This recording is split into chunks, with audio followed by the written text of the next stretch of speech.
আচ্ছা, চল। দেখো, আজকে আমরা ইলেকট্রিক্যাল প্রপার্টিজ অফ মলিকুলস এর 4th লেকচার, এবং এটাই হচ্ছে লাস্ট লেকচার। হ্যাঁ, তারপরে তোমার আমাকে দু একজন বলেছিল, মানে পার্টিকুলার প্রেসিডেন্সি কলেজে মানে আরো দু একটা জিনিসপত্র আছে আর কি, মানে হিউজ সিলেবাস বা নর্মালি লোকে যেটা এক্সপেক্ট করে সেটা এখানে হয়ে গেল। প্রথম কথা হচ্ছে প্রেসিডেন্সি সিলেবাস ইলেকট্রিক্যাল প্রপার্টিজের সঙ্গে সঙ্গে ম্যাগনেটিক প্রপার্টিজও আছে। আচ্ছা, আমাদের এমনিতে ক্যালকাটা বা অন্য জায়গায় সিলেবাসে যেহেতু ইনঅর্গানিক কেমিস্ট্রিতে ওই ম্যাগনেটিক প্রপার্টি নিয়ে অলরেডি আলোচনা করতে হয়, যেখানে হচ্ছে প্যারাম্যাগনেটিক, ডায়াম্যাগনেটিক, ফেরোম্যাগনেটিক, হেনাতানা, এই যে কনসেপ্টগুলো, সেইগুলো হচ্ছে ক্রিস্টালের ম্যাগনেটিক মোমেন্ট বা এ ব্লক এলিমেন্টসের ম্যাগনেটিক মোমেন্ট ইত্যাদি ক্যালকুলেশনের সময় এর ডিটেল ডিসকাশন অলরেডি থাকে।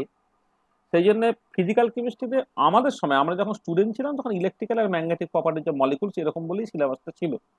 কিন্তু এখন যেহেতু সিলেবাসে যেহেতু শুধুমাত্র ইলেকট্রিক্যাল প্রপার্টিজ অফ মলিকুলসটা আছে, এবং তার মধ্যেও দেখবে ডাইপোল মোমেন্টে সেরকম এমফ্যাসিস দেওয়া নেই, তবু আমরা ডাইপোল মোমেন্টটাকে করিয়ে দিচ্ছি। সেই জন্য আমরা ইলেকট্রিক্যাল প্রপার্টিজ অফ মলিকুলসের আজকে লাস্ট লেকচার। আর সেই রেসপেক্টে যদি কখনো ম্যাগনেটিক প্রপার্টিজ অফ মলিকুলসটা কারো দরকার পড়ে, তাহলে সেটা বলবে, সেটার জন্য আলাদা আবার একটা 3-4টে ওরকম ক্লাস নিয়ে নেওয়া যাবে। হুম, সেটা ওই হয়তো দেখবে তোমাদের লাগবে না, কারণ ইনঅর্গানিক কেমিস্ট্রি মাস্টারমশাইরা ওখানে ওই orbital magnetic moment, spin only magnetic moment ইত্যাদি নিয়ে অনেক আলোচনা টালোচনা করে। তারপরে সেখানে ইলেকট্রন মানে ফেরোম্যাগনেটিক, প্যারাম্যাগনেটিক, অ্যান্টি ফেরোম্যাগনেটিক, হুম, ফেরি ম্যাগনেটিক, এসব নিয়ে দেখবে প্রচুর তোমার ডিসকাশন অলরেডি হয়ে থাকে আর কি। হ্যাঁ, সেই জন্য ম্যাগনেটিক সাসেপ্টিবিলিটি, ম্যাগনেটাইজেশন, এইগুলো একটা অন্য জায়গায় আলোচনার স্কোপ যেহেতু আছে, সেগুলো সেখানেও করা যাওয়ার একটা করবো এখন, বা করার সুযোগ থাকবে।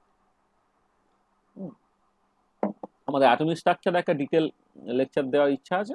অ্যাটমিক স্ট্রাকচারে যেখানে আমরা ওই জিমান এফেক্ট, অ্যানামালাস জিমান এফেক্ট, পার্সেন্টেজ এফেক্ট, এইসব নিয়ে আলোচনাগুলোকে করবো, সেখানেও কিন্তু একটা সুযোগ থাকবে এই নিয়ে কথাবার্তা বলা। তাহলে আজকে আমি শুরু করছি এইরকম ভাবে,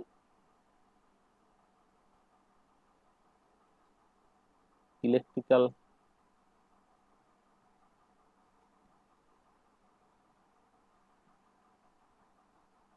প্রপার্টিজ অফ মলিকুল,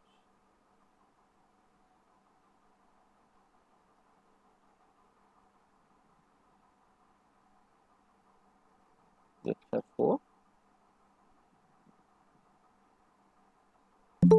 আজকে 8 তারিখ।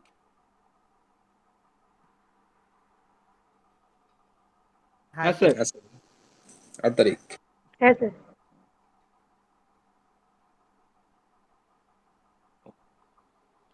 তাহলে আজকে টোটাল আলোচনাটাই হবে হচ্ছে ডাইপোল মোমেন্ট নিয়ে।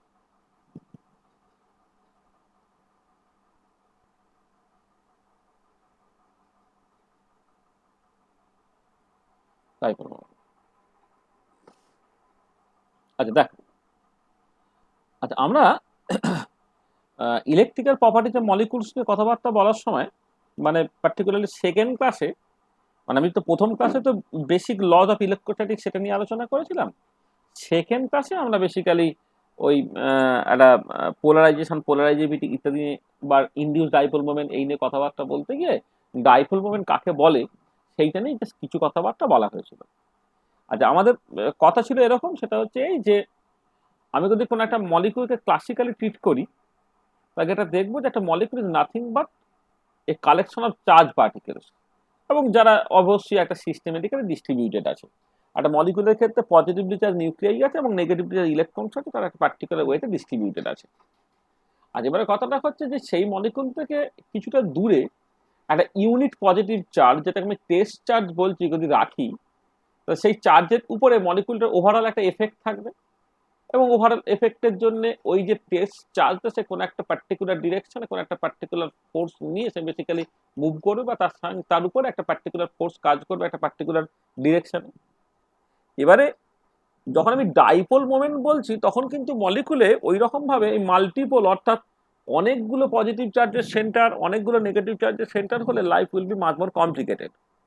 সেই জন্য এইরকম ভাবে অ্যাজিউম করে নেওয়া হচ্ছে, সেটা হচ্ছে এই যে অ্যাজিভ যেন মলিকুলে পজিটিভ চার্জগুলো একটা সেন্টার থেকে কাজ করছে, এখন নেগেটিভ চার্জগুলো আরেকটা সেন্টার থেকে কাজ করছে, যাদেরকে আমি বলছি কতক্ষণে সেন্টার অফ পজিটিভ চার্জের আর সেন্টার অফ নেগেটিভ চার্জের।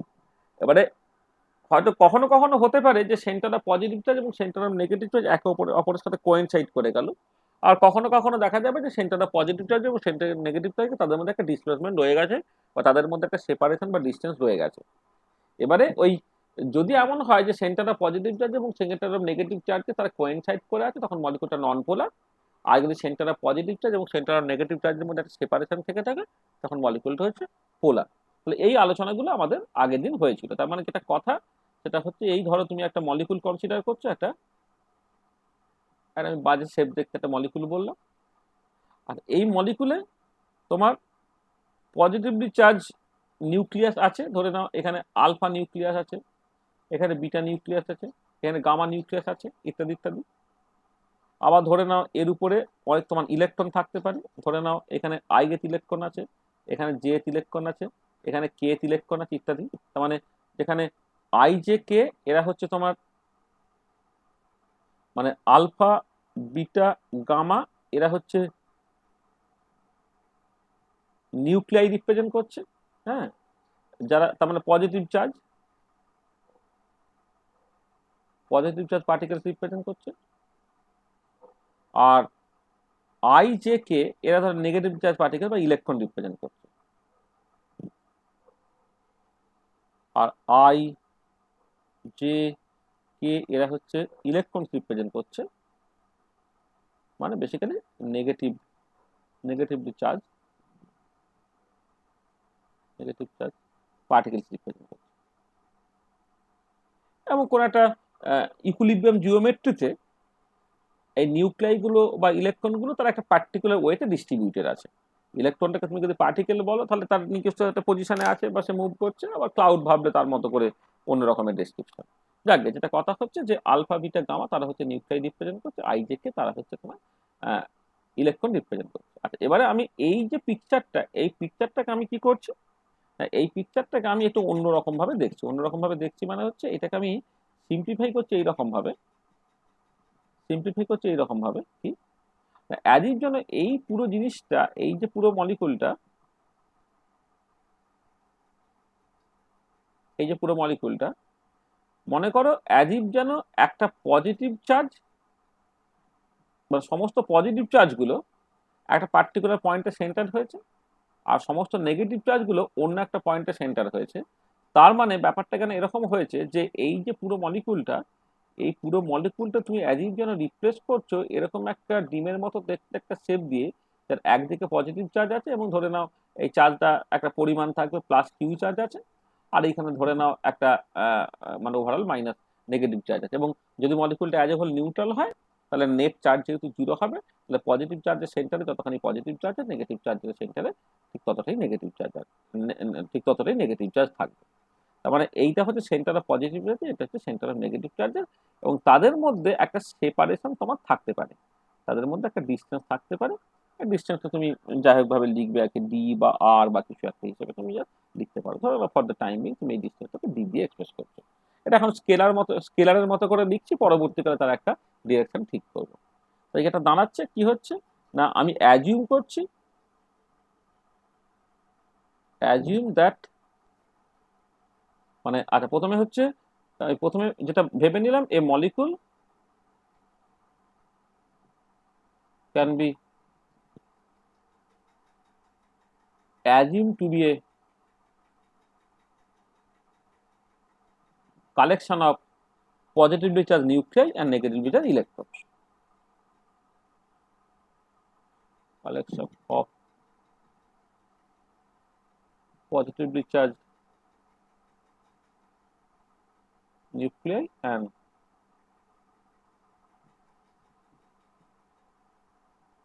negatively charged electrons. A molecule can be assumed to be a collection of positively charged nuclei and negatively charged electrons. যেটা আমি এখানে করেছি। এবারে এখান থেকে এখানে আমি কি করলাম, we assume that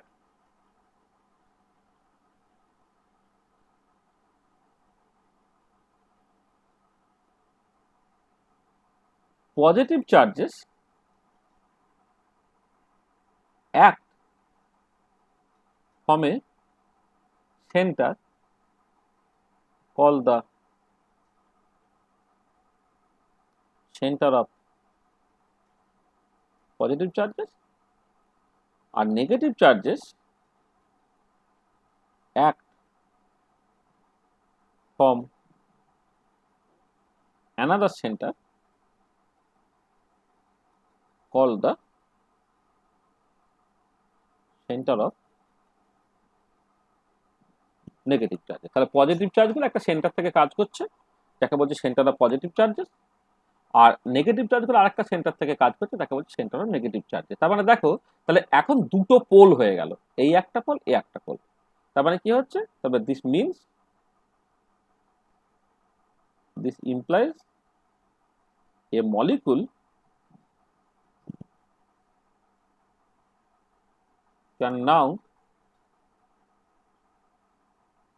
behaves as a dipole. তাহলে দেখো, কেন আমি একটা মলিকুলকে তুমি ডাইপোল হিসেবে কিন্তু অ্যাপ্রক্সিমেট করলে, এই পিকচারটা যে রিয়েলি এক্সিস্ট করে সেরকম নয় কিন্তু। মানে আমি যখন বলছি এই সেল মলিকুলে একটা হাইড্রোজেনের দিকে ডেল্টা পজিটিভ চার্জ আছে এবং ক্লোরিনের দিকে ডেল্টা নেগেটিভ চার্জ আছে, অ্যাকচুয়ালি ডেসক্রিপশন এরকম হওয়ার কথা না, মডার্ন ডেফিনেশন তো নয়ই। তার কারণটা হচ্ছে, তুমি জানো যে ইলেকট্রন অ্যাকচুয়ালি পার্টিকেলের মতো নয়, প্লাস ইলেকট্রনটা কোনো একটা মলিকুলের ক্ষেত্রে স্ট্যাটিক থাকবে না, সে বেসিক্যালি ঘুরবে বা একটা ইলেকট্রন ডিস্ট্রিবিউশনের গল্প থাকবে। তো সেখান থেকে যে এই যে বলে নেওয়াটা যে একটা এই ইভেন একটা ডায়াটমিক মলিকুল সে তো ডাইপোল নয়ই, আর পলিঅ্যাটমিক মলিকুল বেনজিন বা তুমি যদি ধরো মিথেন কনসিডার করো বা ক্লোরোফর্ম কনসিডার করো, তাকে তো ডাইপোল হিসেবে তুমি কল্পনাই করতে পারবে না, কারণ তার ক্ষেত্রে ইভেন পজিটিভ চার্জেরও অনেক সেন্টার আছে, নেগেটিভ চার্জের সেন্টার তো জাস্ট মানে মানে অগুন্তি আর কি। যতগুলো ইলেকট্রন আছে ততগুলো নেগেটিভ চার্জের সেন্টার, যতগুলো নিউক্লিয়াস আছে ততগুলো পজিটিভ চার্জের সেন্টার। তাহলে মোর দ্যান 2 পজিটিভ বা নেগেটিভ চার্জের যদি সেন্টার থাকে, সেটা নোয়ে ডাইপোল। কিন্তু এরকম একটা অ্যাজিউম করে নেওয়া হচ্ছে যে অ্যাজিভ জানো যে ওভারঅল মলিকুলটা একটা টেস্ট চার্জের উপরে যে এফেক্টটা দিতে পারতো, যদি আমি এই পিকচারটাকে এইরকম ভাবে অ্যাপ্রক্সিমেট করে নিই, সে যেন এক্স্যাক্টলি একই এফেক্টটা দেয়। সেখান থেকে আমি জাস্ট একটা মলিকুলকে অ্যাজিউম করে নিচ্ছি এটা একটা ডাইপোলের মতো, সেই জন্য লিখেছি this implies A molecule can can now behave as a dipole. ঠিক আছে, এবারে হচ্ছে যে এই যে সেন্টার অফ পজিটিভ চার্জ এবং সেন্টার অফ নেগেটিভ চার্জ ধরেছো তুমি, কথা হচ্ছে সেন্টার অফ পজিটিভ চার্জ এবং centre of negative charge coincide করে আছে, মানে একই পয়েন্টে কাজ করছে, না বেসিক্যালি দুটো ডিফারেন্ট পয়েন্টে কাজ করছে। সেটা দেখতে পাওয়া যাবে যদি CH4 বা কার্বন ডাইঅক্সাইড বা BF3 বা SF6 এই টাইপের মলিকুল তুমি কনসিডার করো, তাদের ক্ষেত্রে সেন্টার অফ পজিটিভ চার্জ এবং centre of negative charge coincide করে থাকে। আর অন দ্য আদার হ্যান্ড যখন HCl এর কথা তুমি বলছো, তুমি যখন ক্লোরোফর্মের কথা বলছো, হ্যাঁ সেই পার্টিকুলার কেসে, বা তুমি যখন PCl5 এর কথা বলছো, সেই পার্টিকুলার কেসগুলোতে তুমি যেটা দেখতে পাবে যে সেন্টার অফ পজিটিভ চার্জ এবং centre of negative charge somehow coincide করে থাকছে না। এবারে কোয়েনসাইড করে থাকা বা না থাকা তার উপরে নির্ভর করবে হোয়েদার দ্য মলিকুল ইজ পোলার আর নন পোলার। তাহলে জাস্ট একটা মলিকুলকে আমি যখন দুটো ক্যাটাগরিতে ভাগ করছি, সেটা হচ্ছে এই রকমের, যে ধরো আমি এইরকম করে ব্যাপারটাকে ভাবছি যে একটা মলিকুল তুমি কনসিডার করলে,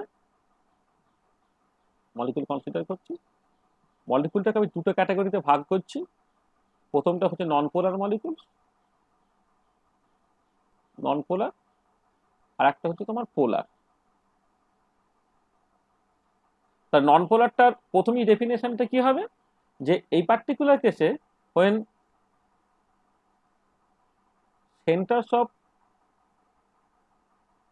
positive charges and negative charges coincide, then the molecule is non-polar. And on the other hand, if there is a separation between the centers of positive charges and negative charges, then the molecule is polar. The center of positive charges আর center of negative থেকে তাদের মধ্যে যদি একটা separation থেকে থাকে, তখন মলিকুলটা পোলার, আর যদি তারা কোয়েনসাইড করে থাকে তখন তারা বেসিক্যালি হচ্ছে নন পোলার। আচ্ছা, এবারে এই যে চার্জ সেপারেশন হয়েছে এবং তাদের মধ্যে একটা ডিস্টেন্স আছে বা সেপারেশন, মানে মানে কি বলবো, একটা সেন্টার অফ পজিটিভ চার্জ আছে, সেন্টার অফ নেগেটিভ চার্জ আছে, তাদের মধ্যে সেপারেশন আছে, এই যে ওভারঅল এফেক্টটাকে সেইটা একটা মেজারেবল কোয়ান্টিটি দিয়ে এক্সপ্রেস করা হবে, সেটাই হচ্ছে তোমার ডাইপোল মোমেন্ট। ঠিক আছে, তাই যেটা কথা হচ্ছে যে আমি ডাইপোল মোমেন্টটাকে ডিফাইন করছি এইরকম ভাবে, মানে অবশ্যই electrical dipole moment. Magnetic dipole moment একটা আছে, সেটা এখানে আলোচনা করা হবে না।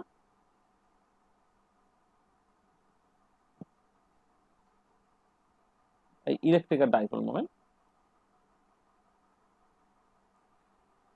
আচ্ছা, ইলেকট্রিক্যাল ডাইপোল মোমেন্টটা হচ্ছে যে জাস্ট ডিফাইন করা হচ্ছে এইরকম ভাবে,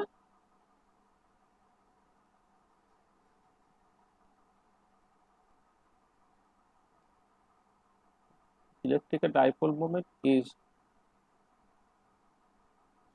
defined as the product of charge in one center of the dipole and the vector distance of the two poles of the dipole.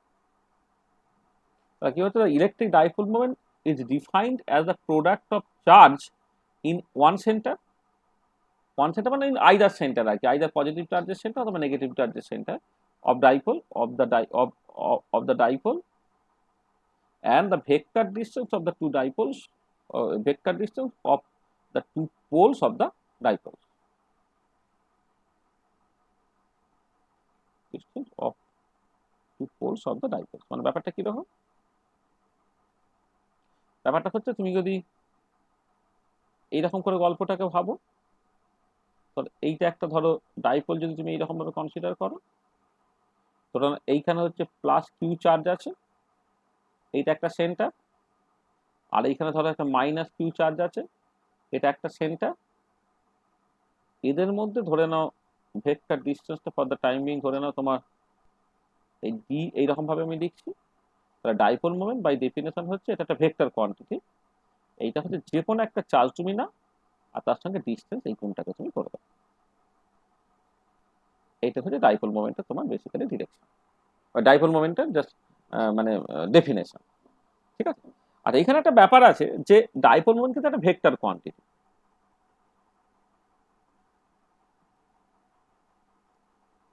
যে ভেক্টর কোয়ান্টিটি, ওই জন্য আমি যখন এই ডিস্টেন্সটাকে গুণ করলাম আমি ভেক্টর ডিস্টেন্স বলেছি। ডিস্টেন্স মানে কিউটা চার্জের কোনো ডিরেকশন নেই, এই কিউটা হচ্ছে তার কোনো ডিরেকশন নেই, কিন্তু ডি এর একটা ডিরেকশন আছে, এখানে মিউটা বেসিক্যালি একটা vector quantity, dipole moment is a vector quantity. আর এবার ডিরেকশনটা কি দিয়ে ঠিক হবে, ডিরেকশনটা হচ্ছে যে by chemist convention, physicist convention এবং কেমিস্ট কনভেনশন দুটো একদম অপোজিট, হ্যাঁ, মানে ফিজিক্সের বই যেমন তুমি দেখবে কেমিস্ট্রির বই কিন্তু একদম উল্টো। সেখানে বলছি by chemist convention,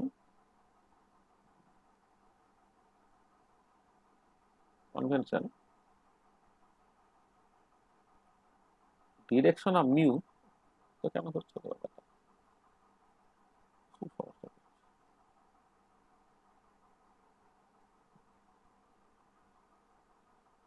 chemist convention অনুযায়ী হচ্ছে direction of mu is from positive centre, positive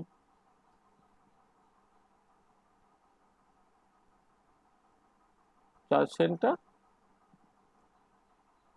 to the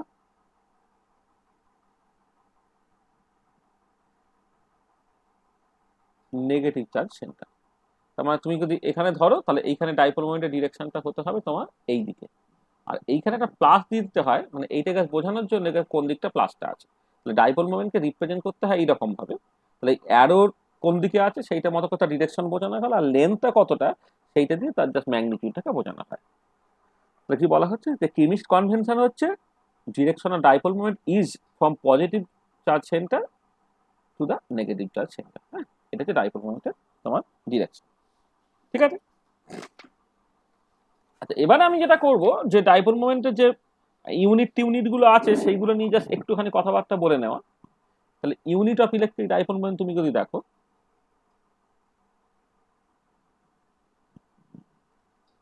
unit of mu,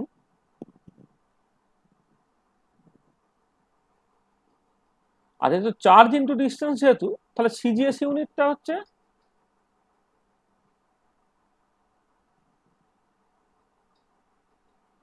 দেখো চার্জ ইন্টু ডিস্টেন্স, চার্জটা হচ্ছে ইএসইউ আর ডিস্টেন্স হচ্ছে সেন্টিমিটার, তাহলে ইএসইউ সেন্টিমিটার। আর এসআই ইউনিট অফ মিউ যেটা, চার্জটা হচ্ছে কুলম আর ডিস্টেন্স হচ্ছে মিটার, কুলম মিটার। তাহলে ইএসইউ সেন্টিমিটার সেটা হচ্ছে CGS unit of dipole moment, আর কুলম মিটার হচ্ছে তোমার SI unit of dipole moment. আচ্ছা, এবারে যে in case of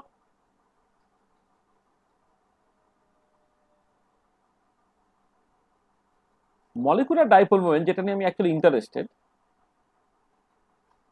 dipole moment charge separation যেটা, সেপারেশনটা is of the order of charge of বা অফ দ্য অর্ডার অফ মানে হচ্ছে ফ্র্যাকশন অফ আর fraction of charge of an electron. তুমি দেখবে একটা মলিকুলের ক্ষেত্রে যখন চার্জ সেপারেশনটা তৈরি হয়, সেটা বেসিক্যালি একটা ইলেকট্রনিক চার্জের একটা ফ্র্যাকশন বা মাল্টিপল, এটা আর কি, মানে বেসিক্যালি ইলেকট্রনিক চার্জের মানে ইলেকট্রনিক চার্জের অর্ডারে আর কি আমি বলবো। চার্জ সেপারেশনটা মানে জাস্ট ফ্র্যাকশন বা অফ দ্য অর্ডার অফ বললেও হবে, of the order of charge of the electron. আর ডিস্টেন্স যেটা, ডিস্টেন্সটা of the order of just ধরো বন্ড লেন্থের অর্ডারে, মানে অফ দ্য অর্ডার অফ হচ্ছে তোমার angstrom.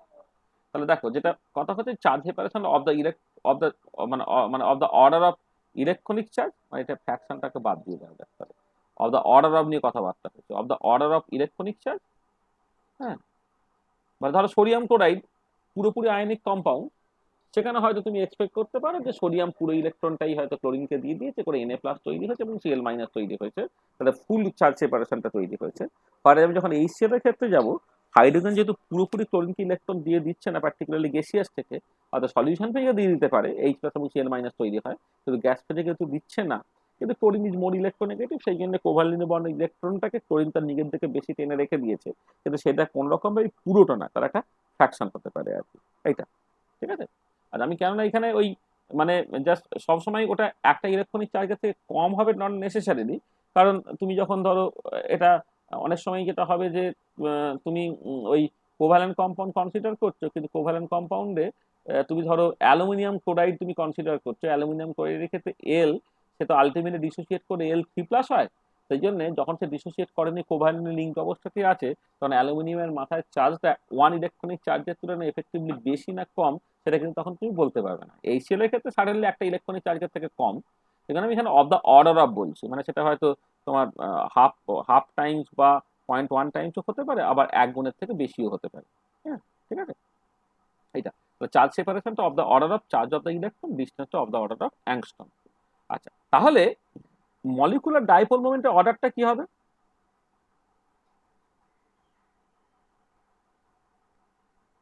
Dipole moment of the order of কি হবে? ইলেকট্রনিক চার্জটা সেটা হচ্ছে তোমার হয় তোমার 4.8 ইন্টু 10⁻⁻10 ইএসইউ, এই অর্ডারে হয় এইটা। আচ্ছা, এবারে আমি 4.8টা ফর দ্য টাইম বিং বাদ দিচ্ছি, কারণ ওভারঅল ইলেকট্রনিক চার্জটা হচ্ছে 4.8 ইন্টু 10⁻10 ইলেকট্রনিক 4.8 ইন্টু 10⁻10 ইএসইউ, কিন্তু আমি তো এখানে বলছি না যে এক্স্যাক্টলি ওয়ান ইলেকট্রনিক চার্জ সেপারেশনই হচ্ছে, অফ দ্য অর্ডার অফ নিয়ে কথাবার্তা হচ্ছে। তাহলে অফ দ্য অর্ডার অফ বললে সেটাকে লিখছি of the order of 10⁻10 ESU, সেটা হচ্ছে তোমার ইলেকট্রনিক চার্জটা। আর ডিস্টেন্সটা হচ্ছে 1 অ্যাংস্ট্রমের অর্ডারে, মানে of the order of 10⁻8 centimetre, এই অর্ডারে। তার মানে এটা ওভারঅল জিনিসটাকে এটা দাঁড়াচ্ছে 10⁻18 ইএসইউ সেন্টিমিটার, এইরকম দাঁড়াচ্ছে। আর এবারে কথাটা হচ্ছে যে যখন আমি মলিকুলার ডাইপোল মোমেন্ট এক্সপ্রেস করব, এই বারবার যে ভ্যালুটা বেরোচ্ছে সেইটাকে 10⁻, সেইটা ইন দা মানে ইউনিটটা যখন এক্সপ্রেস করব 10⁻18 ইএসইউ সেন্টিমিটার, এটা বারবার বারবার দেখতে কিন্তু অসুবিধে। সেই জন্য একটা নতুন ইউনিট জাস্ট ইন্ট্রোডিউস করা হচ্ছে, সেটা হচ্ছে তোমার ডিবাই, তার একটা new unit for molecular dipole moment, যেটা হচ্ছে মোস্ট পপুলারলি ইউজড ইউনিট আর কি। হ্যাঁ, মোস্ট পপুলারলি ইউজড ইউনিট, সেটা হচ্ছে একটা new unit for molecular dipole moment, সেটাকে বলা হচ্ছে তোমার ডি বাই। তাহলে এখানে ওয়ান, মানে আচ্ছা ডিটা ছোট হাতের দেওয়া উচিত, ডি বাই কিন্তু একটা লোকের নাম, তাহলে যখন আমি ইউনিট হিসেবে বলবো সেটা হচ্ছে ডি বাই এটা, আর এটাকে জাস্ট ওয়ান, ডি বাইটাকে যখন সিম্বলি এক্সপ্রেস করবো সেটা হচ্ছে ওয়ান ডি। মানে ডি বাইটা দেখো, খেয়াল রাখবে এটা যে এসআই কনভেনশন, যেটা এসআই কনভেনশন অনুযায়ী হচ্ছে যে যখন কোনো একটা ফিজিক্যাল কোয়ান্টিটি এবং তার করসপন্ডিং ইউনিটটা কোনো একজন সায়েন্টিস্টের নাম বা ইত্যাদি দিয়ে হবে, তখন তার সিম্বলটা তুমি ক্যাপিটাল ইউজ করবে, কিন্তু বলার সময় সেটা কিন্তু স্মলে বলতে হবে। যেমন ধরো আমি কথার কথা বলছি যে ফোর্স, ফোর্সটার এসআই ইউনিট তুমি নিউটনে লিখলে এইভাবে বানানটাকে লিখতে হবে, অথবা সিম্বলে লিখলে তুমি এই ক্যাপিটাল এনটাকে ইউজ করবে।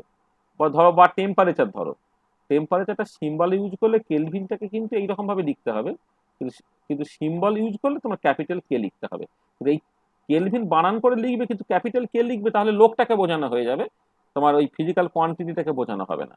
বা ঠিক একই রকম ভাবে ধরো অ্যাম্পিয়ার, অ্যাম্পিয়ারটাকে সরি, মানে অ্যাম্পিয়ার মানে আমি কারেন্ট বলছি আর কি।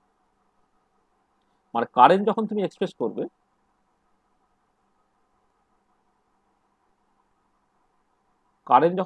করবে, সেইটাকে এইভাবে লিখতে হবে, অথবা ক্যাপিটাল এ দিয়ে লিখতে হবে। বা প্রেসার যখন এক্সপ্রেস করবে, তো পাস্কাল হলে বানান করে লিখতে হবে, অথবা পি এ তুমি লিখতে হবে। ঠিক একই রকম ভাবে ধরো জুল যখন তুমি বলছো, মানে এনার্জিকে তুমি জুল লিখলে বানান করে লিখতে হবে, আর অথবা এইরকম ভাবে লিখতে হবে, এক্সেপ্ট এক্সেপ্ট এক্সেপ্ট। ঠিক আছে, তাহলে দেখো ঠিক এই একই রকম ভাবে যখন আমি এটা এর সঙ্গে রিলেটেড না কোন রকম ভাবে, এরকম প্রচুর তুমি এক্সাম্পল পাবে। যাকে যেটা বলছিলাম যে মলিকুলার ডাইপোল মোমেন্টটা তোমার 10⁻−18 ইয়েসু সেন্টিমিটার এই অর্ডারে আসবে, সেটাকে তুমি একটা নতুন ইউনিট দিয়ে এক্সপ্রেস করবে, সেটা হচ্ছে ডিবাই বা ক্যাপিটাল ডি দিয়ে। তাহলে ওয়ান ডিবাই হচ্ছে তোমার 10⁻18 ইয়েসু সেন্টিমিটার। ঠিক আছে, 10⁻18 ইয়েসু সেন্টিমিটার, বোঝা গেল? আচ্ছা, এইটাকে কেউ চাইলে কুলম মিটারে এক্সপ্রেস করতে পারে। হ্যাঁ, তোমার এক ইয়েসিউ সমান কত কুলম জানো? কেউ বলতে পারবে এক ইয়েসিউ মানে কত কুলম? আচ্ছা, মনে রাখবে কি করে?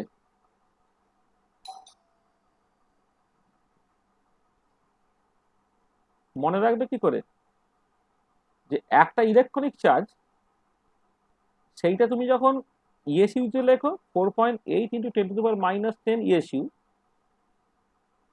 তখন ইয়েসিউতে এক্সপ্রেস করা হয়। আর এইটাই যখন তুমি কুলম্বে লেখো 1.602 × 10⁻19 কুলম। ঠিক আছে, তাহলে এইখান থেকে ওয়ান ইয়েসিউ সমান কত তুমি বুঝে নিতে পারছো। তাহলে ওয়ান ইয়েসিউ সমান কত? 1.602 বাই 4.8 × 10⁻9 কুলম, এই অর্ডারে, তাই তো? বুঝতে পারছো যে ওয়ান ইলেকট্রনিক চার্জ হচ্ছে তোমার 4.8 × 10⁻10 ইয়েসিউ, সেটাই হচ্ছে 1.602 × 10⁻19 কুলম। এখান থেকে ওয়ান ইয়েসিউ যদি করো তুমি, এইটা এখানে নিচে চলে গেলো, উপরে চলে গেল, তার মানে ওয়ান পয়েন্ট, মানে এটা বেসিক্যালি ওয়ান থার্ডের কাছাকাছি আর কি, মানে এটা অ্যাপ্রক্সিমেটলি তোমার ওয়ান থার্ডের কাছাকাছি আর কি। ঠিক আছে, এটা যাক, এইটা তুমি একবারে লিখে নেবে আর কি, যত হলো হলো। আর তার সাথে আর এইটা নিশ্চয়ই বলতে হবে না যে 1 সেন্টিমিটার সমান মানে কত মিটার, সেটা তোমার বলতে হবে না। কেন ওয়ান ডিভাইটাকে তুমি যখন জাস্ট কুলম মিটারে এক্সপ্রেস করবে, তখন সেই মতো করে চেঞ্জ করে তুমি দেখে নেবে অ্যাকচুয়ালি কি হচ্ছে আর কি।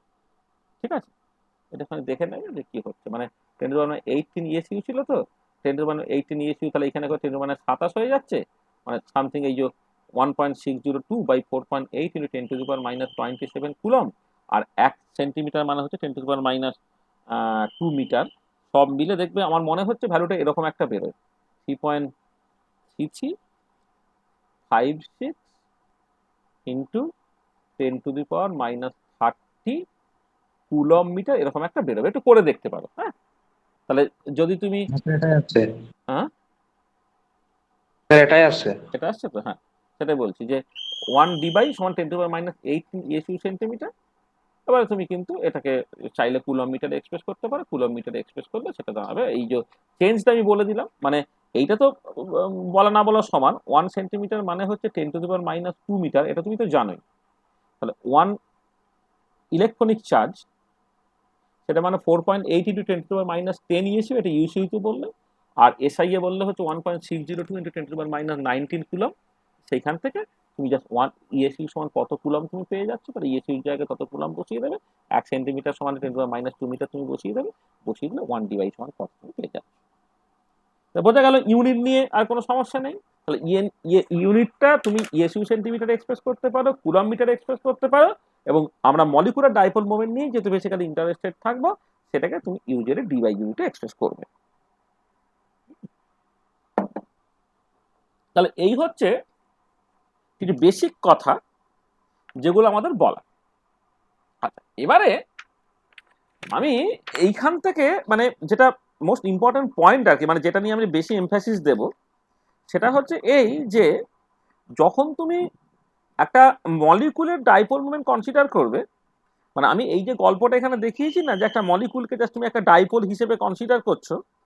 এবারে মলিকুলকে ঠিক আছে একটা ডাইপোল হিসেবে কনসিডার করতে পারো, কিন্তু ইউজুয়ালি লোকে যেটা করবে সেটা হচ্ছে এই যে একটা ডায়াটমিক মলিকুল সেইটাকে ট্যাকেল করা সবসময় সহজ বলে এই ডায়াটমিক মলিকুলটাকে জাস্ট সিম্পলি একটা ডাইপোল হিসেবে ভাববে, করে সেটা বন্ড মোমেন্ট জাস্ট কনসিডার করুন। একটা বন্ড যেখানে তোমার দুটো অ্যাটম ধরো কানেক্টেড আছে, সেই বন্ডের জন্য একটা ডাইপোল মোমেন্টটাকে অ্যাসোসিয়েট করবে, যাকে সে বন্ড মোমেন্ট বলবে। এবার ওভারঅল মলিকুলার ডাইপোল মোমেন্ট বা একটা গ্রুপের as a whole dipole moment, সেটাকে এক্সপ্রেস করার জন্য যেটা করতে হবে, বন্ড মোমেন্টগুলো একটা ভেক্টর সাম তোমাকে করতে হবে, এবং ভেক্টর সাম করার জন্য অবশ্যই তাদের মধ্যে অ্যাঙ্গেলটা তোমায় জানতে হবে। তার মানে আমি এরপরে জাস্ট যে তিনটে জিনিস একটুখানি পরপর পরপর করে এটাখানে বুঝে নেওয়ার চেষ্টা করব, এবং সেই পাওয়ার রাস্তাটা কি সেটা বলবো। যে একটা হচ্ছে অবশ্যই বন্ড মোমেন্ট বলতে আমি কি বুঝছি, সেকেন্ড যেটা বুঝতে চাইবো গ্রুপ মোমেন্ট বলতে আমি কি বুঝছি, আর থার্ড দিক হচ্ছে ওভারঅল যে dipole moment, molecular dipole moment, সেইখান থেকে আমি কি করে বের করতে পারছি। এটা দেখো, তাহলে বন্ড মোমেন্ট মানে বেসিক্যালি হচ্ছে ডাইপোল মোমেন্ট অ্যাসোসিয়েটেড টু এ বন্ড, সেটাই হচ্ছে বন্ড মোমেন্ট। তুমি যদি বন্ড মোমেন্ট ডিফাইন করো, তাহলে জাস্ট সিম্পলি গল্পটা হবে এরকম যে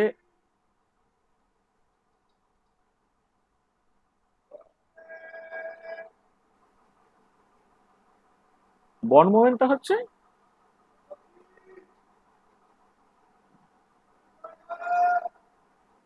ডাইপোল মোমেন্ট অ্যাসোসিয়েটেড টু এ বন্ড। একটা বন্ডের সঙ্গে অ্যাসোসিয়েটেড যে ডাইপোল মোমেন্টটা, সেটাই হচ্ছে তোমার বন্ড মোমেন্ট। ধরো তুমি একটা এইচসিএল মলিকুল কনসিডার করছো, যাকে সামহাউ হচ্ছে কি কারণে পরে বলছি, যে হাইড্রোজেন সেটা একটা পার্শিয়াল পজিটিভ চার্জ তার মাথায় থাকে, আর ক্লোরিনের মাথায় সেটা পার্শিয়াল নেগেটিভ চার্জ থাকে। সেই জন্য তোমার বেসিক্যালি এইচ থেকে সি এর দিকে একটা মোমেন্ট ক্যালকুলেট করছে। এইটা হচ্ছে এই যে মোমেন্টটা, সেটাই হচ্ছে তোমার বন্ড মোমেন্ট। Bond moment. আর আবার যখন তুমি ধরো একটা বড় মলিকুল কনসিডার করছো, ধরো ফর দ্য টাইম বিং তুমি আচ্ছা ওয়াটার মলিকুল কনসিডার করছো, ধরো একটা ওয়াটার মলিকুল কনসিডার করছো, সেটা এরকম দেখতে। এবারে এই যে এইখানে এইটা যদি তুমি দেখো, তাহলে হাইড্রোজেনের মাথা ডেল্টা পজিটিভ, অক্সিজেনের মাথা ডেল্টা নেগেটিভ, এই বন্ডটাকে যখন কনসিডার করছো, তাহলে এই বন্ড বরাবর একটা ডাইপোল মোমেন্ট কাজ করছে, সেটা অবশ্যই এদিক থেকে এদিকে। আবার এইটা যদি ডেল্টা পজিটিভ করো, আর এইটা যদি আরেকটার মাথায় যদি তুমি আরেকটা ডেল্টা নেগেটিভ করো, তাহলে এই বরাবর একটা বন্ড মোমেন্ট ক্যালকুলেট করছে, সেটা হচ্ছে এইটা। এইখানে একটা ডাইপোল মোমেন্ট ক্যালকুলেট করতে মিউ, সেটা বন্ড মোমেন্ট। এইখানে একটা ডাইপোল মোমেন্ট কাজ করলো, সেটা হচ্ছে মিউ। ঠিক আছে তো এইটা। তাহলে প্রত্যেকটা বন্ড বরাবর এক একটা ডাইপোল মোমেন্ট, যে রেজাল্টেন্ট ডাইপোল মোমেন্টে কি হবে, তখন এই দুটো যোগ যোগ করবে কি ইত্যাদি ইত্যাদি, সেটা পরের ব্যাপার। তার মানে প্রত্যেকটা বন্ডের সঙ্গে অ্যাসোসিয়েটেড একটা ডাইপোল মোমেন্ট থাকতে পারে। আর এবার কথাটা হচ্ছে একটা বন্ড বরাবর ডাইপোল মোমেন্ট কেন থাকে।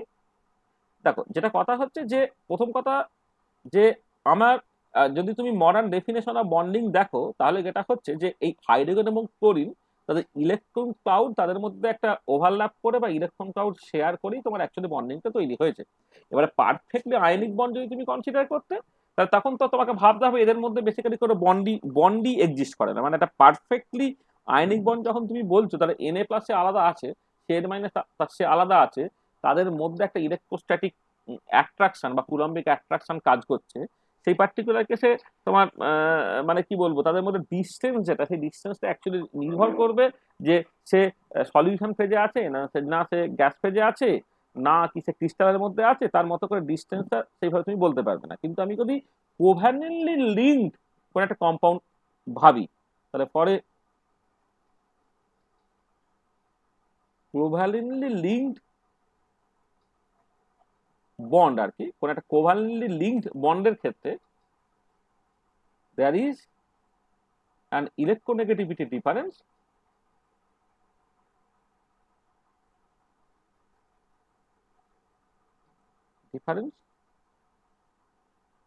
between the joining or participating elements or atoms। মানে অ্যাটমস বা এলিমেন্টস গুলো একটা ইলেকট্রোনেগেটিভিটি ডিফারেন্স আছে, তাই তো? ইলেকট্রোনেগেটিভিটি একটা ইন্ট্রিনজিক প্রপার্টি আর কি, যেটাকে যদিও কোয়ালিটেটিভলি তুমি ডিফাইন করো এইরকম ভাবে যে কোভ্যালেন্টলি বন্ডেড ইলেকট্রনটা, মানে তুমি যদি হাইড্রোজেন মলিকুল বা ক্লোরিন মলিকুল কনসিডার করতে, তখন তুমি যেটা বলতে যে ক্লোরিন মলিকুলের ক্ষেত্রে এই ক্লোরিন একটা ইলেকট্রন দিল, ওই ক্লোরিন একটা ইলেকট্রন দিল, এবং তারা ব্যবহার করার সময় হচ্ছে দুজনই সমানভাবে ব্যবহার করলো। কোন ইলেকট্রনই সে পুরোপুরি দিয়ে দিচ্ছে না, বা এই ইলেকট্রনটা পুরোপুরি নিয়ে নিচ্ছে না, দুজনে যা শেয়ার করছে। মানে এ একটা ইলেকট্রন তো শেয়ারিং এ কন্ট্রিবিউট করছে, ইনভেস্ট করছে, এ একটা ইলেকট্রন শেয়ারে কন্ট্রিবিউট করছে বা ইনভেস্ট করছে। ব্যবহার করার সময় কিন্তু দুজনেই ওই দুটো ইলেকট্রনকে ব্যবহার করতে হবে তাকে ইনার গ্যাস ইলেকট্রনিক কনফিগারেশন পেয়ে যাওয়ার জন্য। এবং দুটোই যখন করি তখন এক্সপেক্টেড যে ওই যে দুজনে যে তোমার একটা একটা করে ইলেকট্রন দিল, দুটো ইলেকট্রনকে যখন ব্যবহার করার দরকার পড়বে বা দুটো ইলেকট্রনের অধিকারের প্রশ্ন যখন আসবে, তখন তাদের অধিকারটা এক্স্যাক্টলি একই হবে। কিন্তু এটাই যদি দুটো ক্লোরিনের বদলে একটা হাইড্রোজেন একটা ক্লোরিন হতো, হাইড্রোজেন একটা ইলেকট্রন দিল বটে, ক্লোরিন একটা ইলেকট্রন শেয়ারিং এর জন্য দিল বটে, ব্যবহার করার সময় দুজনেই হয়তো দুটোকেই ব্যবহার করে হাইড্রোজেন হিলিয়ামের ইলেকট্রনিক কনফিগারেশন পাবে, ক্লোরিন হচ্ছে তোমার আর্গন ইলেকট্রনিক কনফিগারেশন পাবে। কিন্তু আনফর্চুনেটলি এটা হচ্ছে যে ক্লোরিনের এখানে খিদে বেশি, বা ক্লোরিনের কি বলবো মানে কি বলবো দাপট বেশি। সেখানে সে যেটা করছে যে যদিও তারা সমান সমান দিচ্ছে, কিন্তু ব্যবহার করার সময় সমান সমান করছে না। মোস্ট অফ দ্য কেসে যেটা দেখতে হচ্ছে যে কোভ্যালেন্ট বন্ডের ইলেকট্রনটাকে অ্যাকচুয়ালি ক্লোরিন হচ্ছে বেশি টেনে নিচ্ছে, ঠিক আছে? তাহলে বেশি যদি নিজের দিকে টেনে নেয়, তাহলে যেটা হচ্ছে যে ক্লোরিনের মাথায় একটা পার্সিয়াল নেগেটিভ চার্জ চলে আসছে, যেটা এই পার্টিকুলার কেসে দেখানো হয়েছে। এবং অবভিয়াসলি যদি হাইড্রোজেন বন্ডিং ইলেকট্রনটা কিছু রেখে দিতে বাধ্য হয়, তাহলে হাইড্রোজেনের মাথায় পার্সিয়াল পজিটিভ চার্জ হচ্ছে, কারণ ওভারঅল মলিকুলটা আমি নিউট্রাল হিসেবে ভাবছি বলে। তাহলে যেটা কথা সেটা হচ্ছে যে for a covalently linked bond there is an electronegativity difference between the joining elements, and hence a charge separation is developed। তাই তো? তাহলে ইলেকট্রোনেগেটিভিটি ডিফারেন্সের জন্য কিন্তু চার্জ সেপারেশনটা তোমার অ্যাকচুয়ালি তৈরি হচ্ছে, এবং চার্জ সেপারেশন তৈরি হলে সেখান থেকে তুমি একটা ডাইপোল মোমেন্ট ডিফাইন করতে পারছো, এবং সেটা অ্যালং এ পার্টিকুলার বন্ড বলছো বলে সেটাকে তুমি বন্ড মোমেন্ট বলছো। আচ্ছা, এবার একটা জিনিস খেয়াল করো যে কখনো কখনো যেটা হবে, যেটা আমাদের পার্টিকুলারলি অর্গানিক কেমিস্ট্রি তুমি দেখেছো, যে কোনো একটা মানে অ্যাটম সে ঠিক মানে তার বদলে একটা group of atoms as a whole একটা অ্যাজিভ জন এলিমেন্টের মতো কাজ করে। তাহলে অ্যাজ ফর এক্সাম্পল আমি যখন ধরো CH3Cl এর কথা বলছি, অ্যাজ ফর এক্সাম্পল ধরো আমি এই ধরো CH3Cl এর কথা বলছি, ঠিক আছে? এই পার্টিকুলার কেসে হয়তো ঠিক আছে তারা টেট্রাহেড্রাল স্ট্রাকচার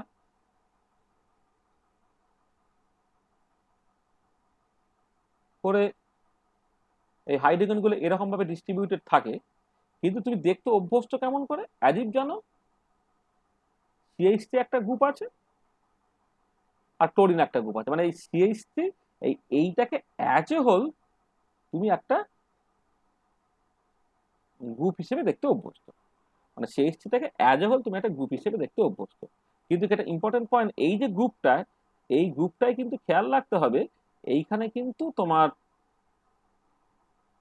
তিনটে বন্ড আছে, তিনটে সিএইচ বন্ড আছে।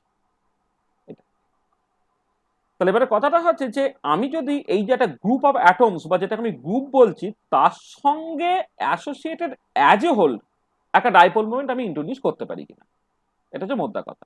এই সিএইচটি অ্যাজ এ হোল সে একটা ডাইপোল মোমেন্টে কন্ট্রিবিউট করছে আর কি, সেই রকম আমি কিছু জাস্ট ভাবতে পারি কিনা, মানে সেটা হচ্ছে মানে অনেক ক্ষেত্রে সেটা খুব সুবিধা হবে যে ইন্ডিভিজুয়াল বন্ড তার জন্য ডাইপোল মোমেন্ট না ভেবে একটা গ্রুপ অফ অ্যাটমস তারা বেসিক্যালি কোভালেন্টলি লিঙ্কড আছে আর কি, এই গ্রুপটার জন্য ওভারঅল যদি আমি একটা বন্ড বলতে পারি সেটাই বেশি, ওভারঅল একটা ডাইপোল মোমেন্ট বলতে পারি সেটাই বেসিক্যালি হচ্ছে তোমার group moment.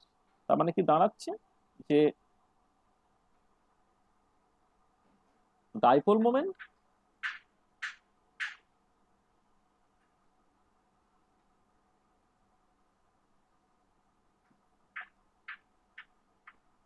Dipole moment associated to a group of atoms is called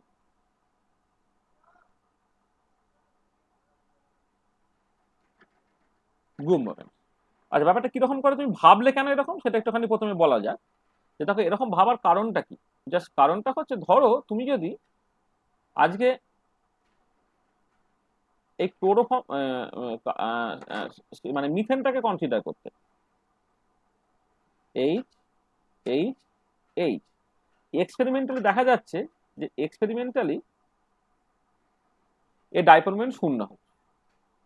আর এবারে তুমি এই যে সিএইচটা, হ্যাঁ, এই যে সিএইচটা তার একটা ওভারঅল বন্ড মোমেন্ট তুমি জানো, ধরে নাও for the time being bond মোমেন্টটা এদিক থেকে এদিকে কাজ করছে, তাহলে এই বন্ড মোমেন্টটা তুমি জানো। তাহলে এবারে ওভারঅল বন্ড এটাকে যদি জিরো হতে হয় তাহলে এক্স্যাক্টলি একই একটা বন্ড মোমেন্ট তোমার উল্টো দিকে কাজ করতে হবে, এবং সেটা হওয়া তখনই সম্ভব যখন এইখানে আর একটা সিএইচ থাকবে।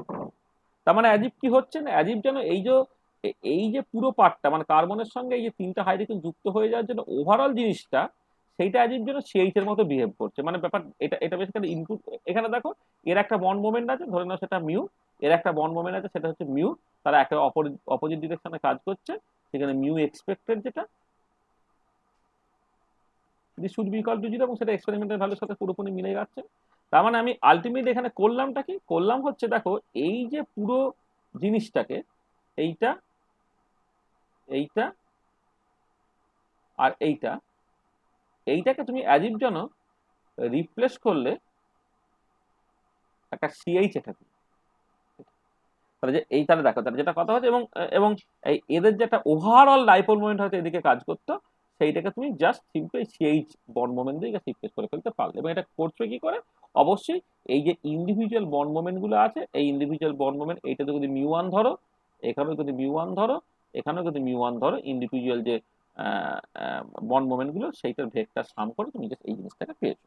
তার মানে যেটা কথা সেটা হচ্ছে যে যে একটা গ্রুপে অ্যাটমগুলো যে ওরিয়েন্টেড আছে তাদের মধ্যে অ্যাঙ্গেলটা যদি তোমার কাছে পরিষ্কার থাকে তাহলে তুমি ভেক্টর সাম করে কিন্তু গ্রুপ মোমেন্টগুলোকে ক্যালকুলেট করে ফেলতে পারবে।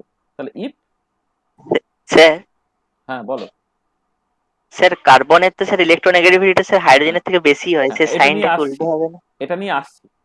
এই যে কার্বন হাইড্রোজেনের ক্ষেত্রে অ্যাকচুয়ালি বন্ড মোমেন্টটা কোন দিকে কাজ করবে, কার্বন থেকে হাইড্রোজেনের দিকে না হাইড্রোজেন থেকে কার্বনের দিকে, এটা এক্ষুনি আসছে। হ্যাঁ, এটা নিয়ে আলোচনা করছি।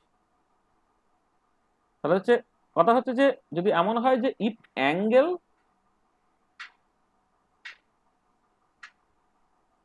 Between the atoms linked in a group is known, angles মানে are known আর কি, angles are known যদি জানা থাকে, যেমন এই পার্টিকুলার কেসে 109°28' করে অ্যাঙ্গেলটা থাকবে, are known, then group moments can be calculated by vector sum of the bond moments. তাহলে বন্ড মোমেন্টস গুলো ভেক্টর সাম করে তুমি জাস্ট গ্রুপ মোমেন্ট গুলোকে ক্যালকুলেট করে ফেলতে পারবে। আর ভেক্টর সাম তো সেটা ত্রিভুজ সূত্র বা সামান্তরিক সূত্র ওবে করে, এবং সেইটা সামেশন কেমন করে লিখতে সেটা তোমার জানা আছে, এবং ওটা নিয়ে যে তোমাদের মেন আলোচনাটা হবে সেটা আমি জাস্ট পরে আসছি। তাহলে দেখো, তাহলে আমি কিন্তু এক একটা গ্রুপের সঙ্গে অ্যাসোসিয়েটেড একটা মোমেন্ট অ্যাসোসিয়েট, মানে একটা গ্রুপের সঙ্গে একটা মোমেন্ট অ্যাসোসিয়েট করতে পারি, সেটাকে বেসিক্যালি গ্রুপ মোমেন্ট বলছি আর কি।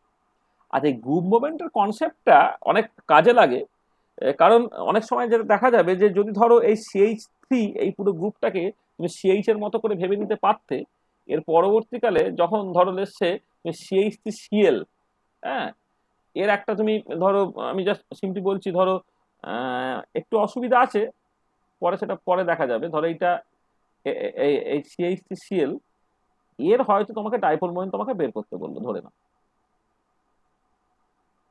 তাহলে এর তোমাকে ডাইপোল মোমেন্ট জাস্ট বের করতে বলেছে। তুমি দেখো এর আগের নলেজ থেকে তুমি যদি এই CH3টাকে তুমি ইকুইভ্যালেন্ট টু CH ভেবে নিতে পারো, ইকুইভ্যালেন্ট টু CH ভেবে নিতে পারো, তাহলে দেখো এই যে জিনিসটা, এই জিনিসটাকে তো এইরকম ভাবে, মানে মানে এটাকে তুমি জাস্ট এইরকম করে ভেবে নিতে পারছো, মানে অ্যাজ ইফ যেন CH3টা এই CH বন্ডের মতো বিহেভ করছে বলে তুমি কিন্তু এইটাকে জাস্ট এইরকম ভাবে লিখে ফেলতে পারছো। তাহলে এখন দেখো, এখন তোমার বেসিক্যালি ভেক্টর সাম করে ওভারঅল বন্ড মোমেন্ট আমার দেখতে সুবিধা হবে। ঠিক আছে, মানে যদি তুমি ধরো কথার কথা এদিকে যদি ওভারঅল একটা বন্ড মোমেন্ট থাকে, মানে মানে এটা মানে সিএইচ, এই যে এটা গ্রুপ মোমেন্ট দাদা, মানে এটা দেখে মনে হচ্ছে বন্ড মোমেন্ট, কিন্তু অ্যাকচুয়ালি এটা গ্রুপ মোমেন্ট, যেটা CH3 গ্রুপের জন্য আসছে। আর এদিকে যদি তোমার একটা তোমার CCl যে বন্ড মোমেন্ট অলরেডি যদি থাকে, তাহলে তুমি এখান থেকে ভেক্টর সাম করে মিউটা কত, রেজাল্টেন্ট মিউ যেটা, মানে মিউ মানে সেখানে অবশ্যই রেজাল্টেন্ট মিউ,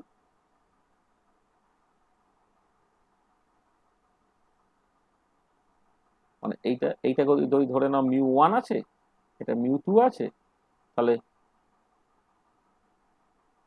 রেজাল্টেন্ট মিউটা পার্টিকুলার কেসে ধরে নাও মানে μ2টা বেশি দেন μ1, তাহলে μ2 মাইনাস μ1, এইরকম ভাবে তুমি রেজাল্টেন্টটা কিন্তু লিখে ফেলতে পারছো। আমি কিন্তু আবার এখানে ধরেছি যে CH এর বন্ড মোমেন্টটা হাইড্রোজেনের দিকে, কার্বনের দিকে নয়। এবার কোনটা সত্যি কোনটা মিথ্যে, হ্যাঁ, যে বিক্রম যেটা বলছে H থেকে কার্বনের দিকে যাবে, কারণ কার্বন হচ্ছে মোর ইলেকট্রোনেগেটিভ, দেখা যায় CH বন্ড মোমেন্ট অ্যাকচুয়ালি কোন দিকে কাজ করে সেইটা নিয়ে প্রচুর আলোচনার দরকার আছে, সেটা আমি একটু পরে বলছি। যাকে যেটা কথা হচ্ছে যে এই পার্টিকুলার কেসে এখন দেখো তুমি ইজিলি কেমন সুন্দরভাবে রেজাল্টেন্ট মোমেন্টটাকে বের করে ফেলতে পারলে, কারণ CH3টা CH এর মধ্যে বিহেভ করে এইটুকু জানতে বলে। কিন্তু তা যদি না জানতে তাহলে কি হতো, দেখো এদের মধ্যে অ্যাঙ্গেল মানে μ1 μ2 μ3 μ4, তাদের মধ্যে ভেক্টর সাম করতে হতো, এবার চারটে ভেক্টরের সাম, তাদের মধ্যে অ্যাঙ্গেল 109°28' কাছাকাছি, ব্যাপারটা অনেক বেশি কমপ্লিকেটেড হয়ে যেত আর কি। সেই জন্য এই অ্যাডভান্টেজটা তুমি পেয়ে যাবে যদি এই গ্রুপ মোমেন্টের কনসেপ্টটা তুমি জাস্ট ভাবো। ঠিক আছে, আচ্ছা এবারে কথা হচ্ছে যে মলিকুলগুলো তো নন নেসেসারিলি তারা সবসময় ডায়াটমিক হবে সেরকম তো নয়, যে আমি বন্ড মোমেন্ট থেকেই হচ্ছে মলিকুলার ডাইপোল মোমেন্ট বের করে ফেলতে পারবো, যেমন HCl এর ক্ষেত্রে পেরেছি, বা কার্বন মনোক্সাইডের ক্ষেত্রে পারবো, বা হাইড্রোজেন বা ক্লোরিন মলিকুলের ক্ষেত্রে পারবো। অনেক ক্ষেত্রে যেমন ওয়াটার মলিকুলের ক্ষেত্রে ইভেন যদি আমি overall dipole moment of the molecule বের করতে চাই, এখানে এটা করতে বন্ড মোমেন্ট দুটোর ভেক্টর সাম নিতে হচ্ছে, বা আরো অনেক কমপ্লিকেটেড মলিকুল হলে তোমাকে আরো অনেকগুলো বন্ড মোমেন্টের তোমার বেসিক্যালি ভেক্টর সামটাকে নিতে হবে। এবারে গ্রুপ মোমেন্টের কনসেপ্টটা যদি পরিষ্কার থাকে, হয়তো ইন্ডিভিজুয়াল বন্ডগুলোর বন্ড মোমেন্টের ভেক্টর সাম না নিয়ে হয়তো কখনো কখনো হয়তো ওভারঅল গ্রুপটাকে একটা বন্ডের মতো ধরে নিয়ে সেইটাও তুমি করে ফেলতে পারো আর কি। মানে এটা কথা হচ্ছে যে এরপর যখন আমি কি নাম দিয়েছি মলিকুলার ডাইপোল মোমেন্ট যখন ক্যালকুলেট করতে চাইবো,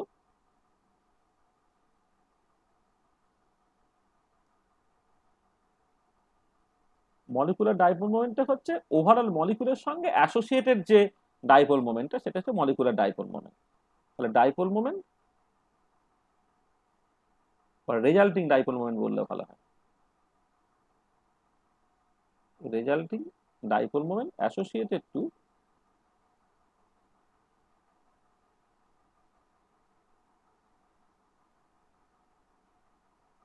dipole moment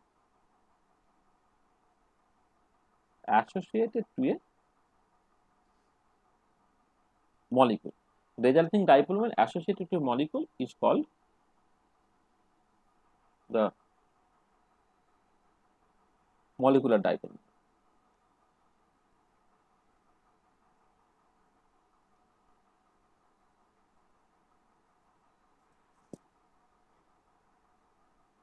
Called the molecular dipole. ঠিক আছে, the resulting dipole moment associated to a molecule is called the molecular dipole moment. আর এটা কি করে পাওয়া যাবে? দেখো, this can be obtained by vector sum of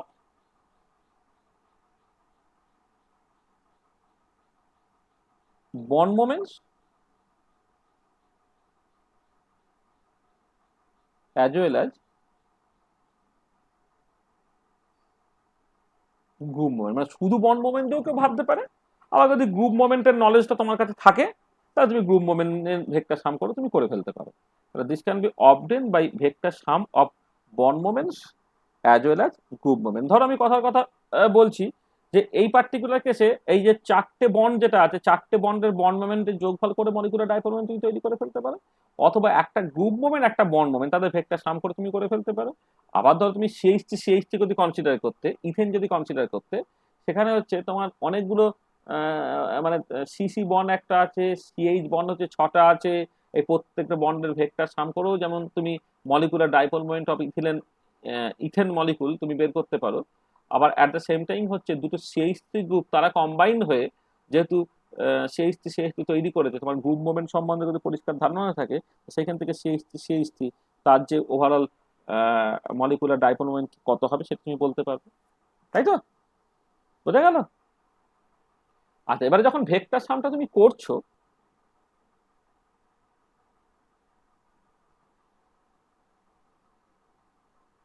এই ভেক্টর সাম সবসময় না যেটা করবে যে ওই একটা একটা করে মানে দুটো দুটো করে বন্ড যোগ করে তুমি ভেক্টর সামটাকে করার চেষ্টা করবে।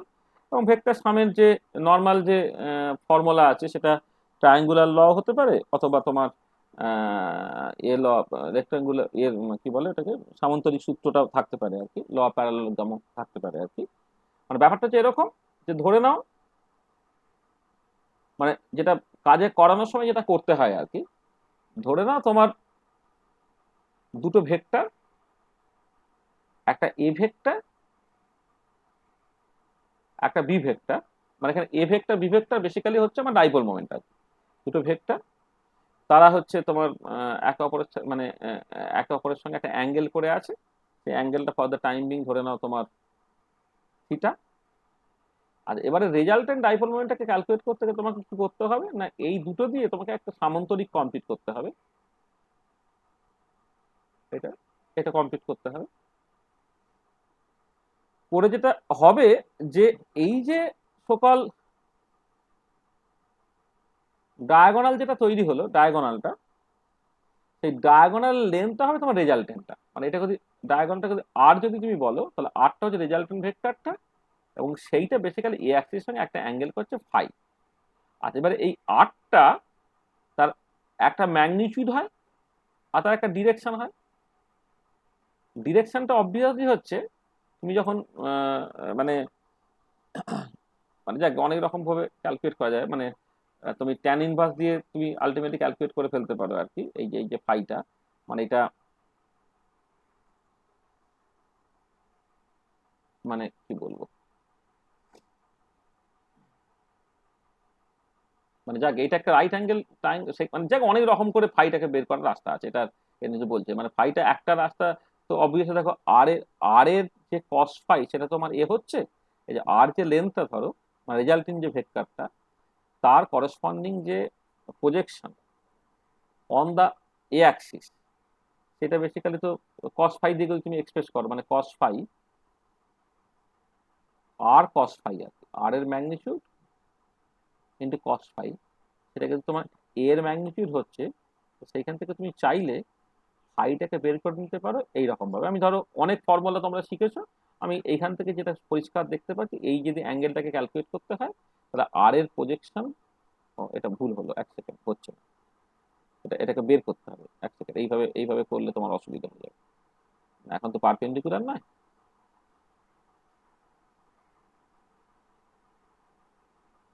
এটা এটা এটা পরে বলছি।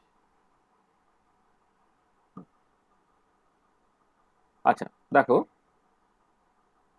হ্যাঁ, এই যে আটটা, যেটা আটটা কি করে লিখবো আমি? আচ্ছা, এটা ফর্মুলাটা নিশ্চয়ই ডিরাইভ করতে হবে না, সেটা তুমি জানো। Root over of A square plus B square plus 2ab cos theta. তাহলে দুটো ভেক্টর, তাদের মধ্যে অ্যাঙ্গেল যদি থিটা হয়, তাহলে তাদের রেজাল্টিং ভেক্টরটা হচ্ছে root over of A square plus B square plus 2ab cos theta. ঠিক আছে, এইটা। আচ্ছা, এবারে এটা যদি ডাইপোল মোমেন্টের ক্ষেত্রে আমি ভাবি, ডাইপোল মোমেন্টের ক্ষেত্রে রেজাল্টেন্ট মিউটা হবে রুট ওভার অফ মিউ1 স্কোয়ার প্লাস মিউ2 স্কোয়ার প্লাস 2 মিউ1 মিউ2 cos থিটা। তাহলে এবারে একটা স্পেশাল কেসে যদি তোমার ধরো যে এ ভেক্টরের ম্যাগনিটিউড আর বি ভেক্টরের ম্যাগনিটিউড তোমার সমান হয়ে যাচ্ছে, তখন রেজাল্টিং যে ভেক্টরটা সেটা কত হয়ে যাবে?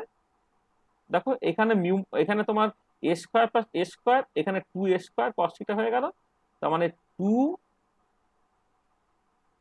এর ম্যাগনিটিউড তার square into 1 plus cos theta হচ্ছে এইটা।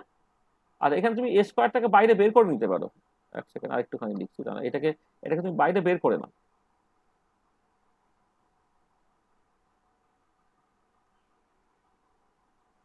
এর ম্যাগনিটিউডটা বাইরে বের করে নিলে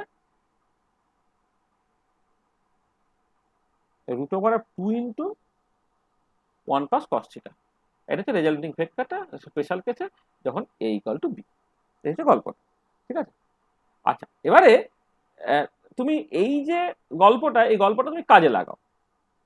আচ্ছা, কাজে লাগাচ্ছ কি ধরনের কেসে? ধরো আমি কথার কথা বলছি, তোমাকে ওয়াটার মলিকুলের ক্ষেত্রে তোমাকে ডাইপোল মোমেন্ট ক্যালকুলেট করতে বলা হলো। ধরো জলের ক্ষেত্রে তোমাকে ডাইপোল মোমেন্টটাকে ক্যালকুলেট করতে বলা হলো।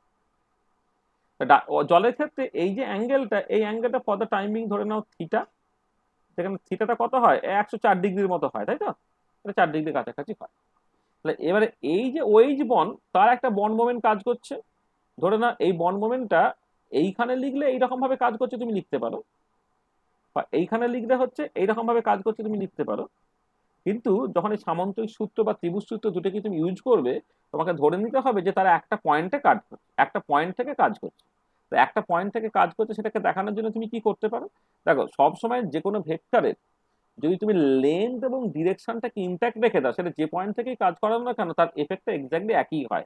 তার মানে এই যে ভেক্টরটা, এই ভেক্টরটা অ্যাজিভ যেন একটা পয়েন্ট থেকে এইরকম ভাবে কাজ করলো, আর এই যে ভেক্টরটা সে যেন একটা পার্টিকুলার পয়েন্ট থেকে এইরকম ভাবে কাজ করলো, এইটা। এবং এদের মধ্যে অ্যাঙ্গেলটা অবশ্যই এখন থিটা, এটা। এবার আমাকে কি করতে হবে? তাহলে এই যে দুটো ভেক্টর, ধরো এইটা, এইটারও যা বন্ড মোমেন্ট হবে, এইটারও বন্ড মোমেন্ট এক্স্যাক্টলি হবে। অর্থাৎ রেজাল্টেন্টটা ক্যালকুলেট করার জন্য আমাকে কি করতে হচ্ছে, এই দুটো দিয়ে একটা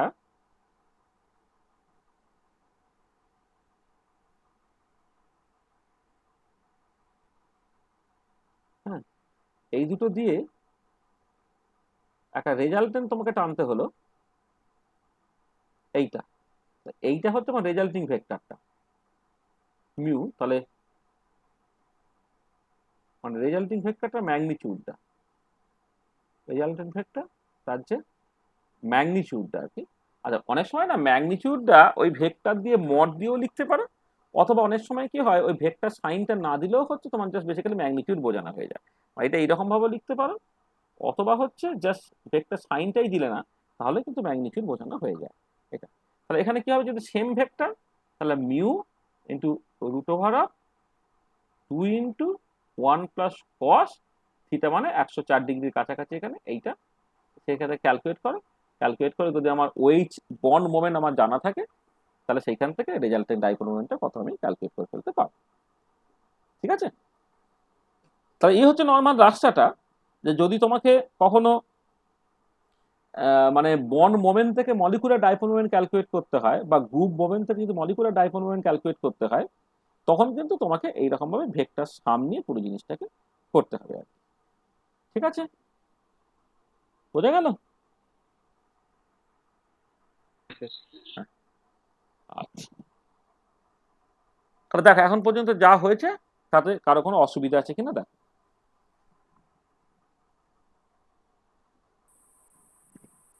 এবার আমি ওই ভেক্টর সামটামগুলো মানে মানে অনেক ডিফারেন্ট এক্সাম্পলস দেবো এবং সেইখান থেকে প্রচুর প্রপার্টি অ্যাসোসিয়েটেড বা অনেক ক্রিটিক্যাল জায়গা আছে, সেই ক্রিটিক্যাল জায়গাগুলো নিয়ে কথাবার্তা বলবো। তাহলে যা সাধারণ যে কথাবার্তাগুলো বলার সেটা হচ্ছে এই যে তুমি ডাইপোল মোমেন্ট কাকে বলে তুমি বুঝতে পেরেছো, ডাইপোল মোমেন্ট কিভাবে অরিজিনেট করছে তুমি বুঝেছো, ডাইপোল মোমেন্টের বিভিন্ন ইউনিট তুমি বুঝেছো, এটা প্রথমে বললাম। আচ্ছা, তারপরে হচ্ছে তিনটে ডেফিনেশন এখানে আমি একটু বুঝে নেওয়ার চেষ্টা করেছিলাম। একটা হচ্ছে বন্ড মোমেন্ট বলতে আমি কি বুঝছি, একটা হচ্ছে গ্রুপ মোমেন্ট বলতে আমি কি বুঝছি, একটা মলিকুলার ডাইপোল মোমেন্ট বলতে আমি কি বুঝছি। আচ্ছা, এবারে বন্ড মোমেন্ট এবং গ্রুপ মোমেন্ট জানা থাকলে তুমি ওভারঅল যে মলিকুলার ডাইপোল মোমেন্ট সেটা বের করার সময় তোমাকে বেসিক্যালি ভেক্টর সাম করতে হবে। তাহলে ভেক্টর সাম করার নর্মাল ফর্মুলাটা কি সেটা তোমার জানা আছে। যদি এ আর বি দুটো ভেক্টর হয় তাদের মধ্যে অ্যাঙ্গেল যদি থিটা হয় তাহলে তোমার করেসপন্ডিংলি ট্যান থিটা যেটা, সরি, করেসপন্ডিংলি রেজাল্টিং ভেক্টর যেটা সেটা root over of A square plus B square plus two A B cos theta হয়। আচ্ছা, আমি অ্যাঙ্গেলটা তো বের করলাম না। আচ্ছা, অ্যাঙ্গেলটা ফর্মুলা মনে আছে কারো, না করে দেখে নিতে হবে? এই যে রেজাল্টিং ভেক্টরটা এ ভেক্টরের সঙ্গে কি অ্যাঙ্গেল করছে সেটা কি দেখে দিতে হবে না পারবে? এটা হয়তো বি কস থিটা বাই হচ্ছে A plus B cos theta. একদমই, দেখো তাহলে এইটাকে না, তুমি B just sine extrapolate theta. করে দাও, এই তো দেখে নাও না, কোনো অত ভয় পাওয়ার কিছু নেই। তুমি একটুখানি এক্সট্রাপোলেট করে দিলে, আচ্ছা এটাকে যদি আমি এক্সট্রাপোলেট করে দিয়ে একটা ট্যানজেন্ট টেনে দিই, হ্যাঁ, তাহলে এইটা যেহেতু তোমার, দেখো এই লেন্থটা কি হবে, এই লেন্থটা হচ্ছে বি হবে। এই অ্যাঙ্গেলটা যদি থিটা হয় তাহলে এইটুকু সাইড যেটা এইটুকু এইটুকু কত তোমার বেসিক্যালি বি কস থিটা। বোঝা গেল যে এইটুকু লেন্থ কত, বল এইটুকু লেন্থ কত, বি কস থিটা। তো এই যে হ্যাঁ স্যার। এইটা যদি বি হয় এটাও বি, এই অ্যাঙ্গেলটা থিটা, তাহলে বি কস থিটা। তাহলে এই যে পুরো লেন্থটা কতটা হলো, তাহলে আমি যদি এই ফাইটাকে মানে ট্যান ফাইটাকে লিখি তাহলে এই সাইড ডিভাইডেড বাই এই সাইড, এই সাইডটা কত না, এইটা যদি তোমার বি হয়, এই যে এইটা যদি তোমার বি হয় তাহলে এইটা হচ্ছে তোমার বি সাইন থিটা। আর নিচের পুরোটা কত হচ্ছে না এ প্লাস বি কস থিটা তার ট্যান ইনভার্সটা। দেখো ঠিক করেছি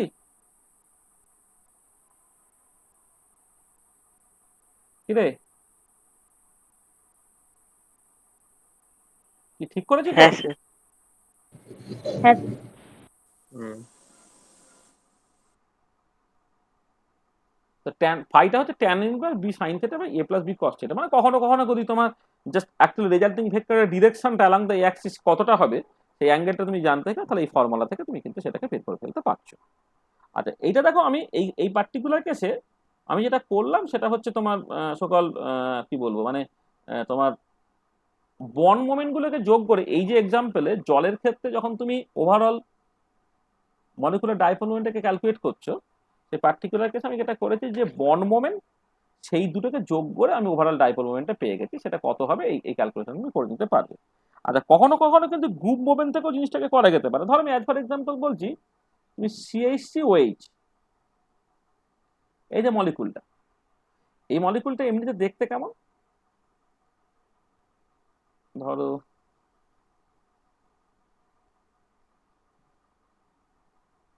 এইচ এইচ এইচ, এটা টেট্রাহেড্রাল, আর এর সঙ্গে যে ওএইচটা থাকবে, এই যে ওএইচ বন্ডটা এইটা তোমার অ্যাকচুয়ালি কতখানি অ্যাঙ্গেল করে থাকবে সেটা তো একটা লাইন বরাবর আঁকলে হবে না, কারণ এটা তোমার বেসিক্যালি এটা টেট্রাহেড্রাল স্ট্রাকচার, তার মানে এইটা এই বরাবর ধরো ওটা তোমার কাজ করছে, আর এই বরাবর তো তোমার লোন পেয়ার গুলো থাকছে, এখানে একটা লোন পেয়ার থাকছে, এখানে একটা লোন পেয়ার থাকছে, লোন পেয়ারের হয়তো একটা ডিরেকশন কিছু একটা আছে, এটা দেখা যাবে, সেটা সেটা আনইম্পর্টেন্ট। যাকে লোন পেয়ারটা এখন এখানে তত্ত্বের মধ্যে রাখছি না, এখন বন্ড মোমেন্ট দিয়ে পুরো ব্যাপারটাকে দেখছি। ও এইচ তো সরি, এটা ও হয়ে গেল ওএইচ হয়। তাহলে এবারে দেখো এর যদি ওভারঅল ডাইপোল মোমেন্ট তোমাকে ক্যালকুলেট করতে হয় তাহলে কিন্তু বেশ সমস্যা। সমস্যা মানে কি, সমস্যা মানে হচ্ছে এখানে অনেকগুলো বন, একটা দুটো তিনটে একটা চারটে একটা পাঁচটা, তাদের মধ্যে বিভিন্ন রকমের অ্যাঙ্গেল আছে, বেশ অসুবিধে। সেই জন্য লোকে যেটা করবে সেটা হচ্ছে এরকম, এই যে সিএইচসিটাকে as a whole say basically কি ভাবতে পারে না, এইচসি এইরকম করে ভাবতে পারে। আমি আগে দেখিয়েছিলাম, আমি যখন সিএইচ ফোর এর ক্ষেত্রে আলোচনাটাকে করেছিলাম তখন দেখেছিলাম যে সিএইচসিটাকে তুমি অ্যাপ্রক্সিমেটলি একটা সিএইচ বন্ডের মতো করে ভাবতে পারো। এই যে এখানে দেখালাম না, এই যে সিএইচসিটাকে অ্যাজ এ হোল তুমি যেন সিএইচ বন্ডের মতো করে ভাবতে পারছো, এটা সিএইচ বন্ডের মতো করে ভাবছো। তারপরে এখানে ওটা আছে, তারপরে এখানে তোমার এইচটা আছে, ঠিক আছে। আচ্ছা, এবারে দেখা যায় যে এই যে অ্যাঙ্গেলটা এটা থিটা, বা এই যে অ্যাঙ্গেলটা এটা হচ্ছে থিটা, যেখানে থিটাটা হচ্ছে হয় 108 ডিগ্রির মতো, মানে অ্যাকচুয়ালি হওয়া উচিত ছিল 109 ডিগ্রি 28 মিনিট, কিন্তু এইখানে যে লোন পেয়ার এবং এখানে লোন পেয়ার আছে, তারা লোন পেয়ার বন্ড পেয়ার রিপালশনের জন্য এই অ্যাঙ্গেলটা কিছুটা কমে গিয়ে থিটাটা অ্যাপ্রক্সিমেটলি দাঁড়িয়ে যায় হচ্ছে তোমার, থিটাটা অ্যাপ্রক্সিমেটলি হচ্ছে 108 ডিগ্রির মতো হয়ে যায়। আর এবারে তোমাকে রেজাল্টটাকে ক্যালকুলেট করতে হবে। রেজাল্টটাকে ক্যালকুলেট করার সময় এই যে যেটা বলছো যে আহ, আহ, এই পার্টিকুলার কেসে বন্ড মোমেন্টটা অ্যাকচুয়ালি কি করে কোন দিকে কাজ করবে, এই যে এখানে হচ্ছিল না, আমি এইখানে যেভাবে লিখেছি, মানে যে সিএইচ বন্ড মোমেন্টে এদিকে কাজ করছে, কেউ কেউ বলছিল কি সিএইচ বন্ড মোমেন্টে উল্টো দিকে কাজ করবে, তাহলে অ্যাকচুয়ালি কি করছে একটু দেখা যাক। যে ধরে না ফর দ্য টাইম বিং এই বন্ড মোমেন্টে এই দিকে কাজ করে, এই বন্ড মোমেন্টটা অবশ্যই এই দিকে কাজ করে, আর এই বন্ড মোমেন্টটা এই দিকে কাজ করে, এটা একটা পসিবিলিটি। আর একটা তুমি ভাবতে পারো এটা উল্টো দিকে কাজ করছে, যাকে মানে কোন দিকে, আগে এইটা করে দেখি কি হচ্ছে, মানে আমি বলছি আর একটা পসিবিলিটি হতে পারতো,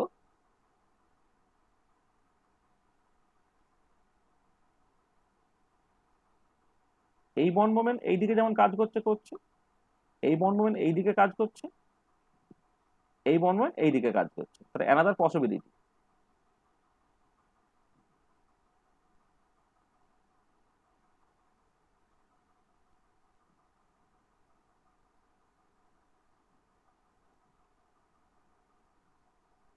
আচ্ছা, যাকে সেটা কোন দিকে কাজ করছে সেটা পরের কথা, যেটা কথা হচ্ছে এই যে বন্ড মোমেন্টটা মানে সিএইচটির অ্যাজ এ হোল যে গ্রুপ মোমেন্টটা না 0.3 এর মতো হয়, 0.3 ডিবাই। আর সিও এই যে বন্ড মোমেন্টটা সেটা হয় 0.86 ডিবাই। আর ওএইচ তার যে স্যার বন্ড মোমেন্টটা, ওএইচ বন্ড মোমেন্টটা অবশ্যই উল্টো, ডিরেকশনটা ভুল হয়ে গেছে। ওএইচ বন্ড মোমেন্টটা হচ্ছে তোমার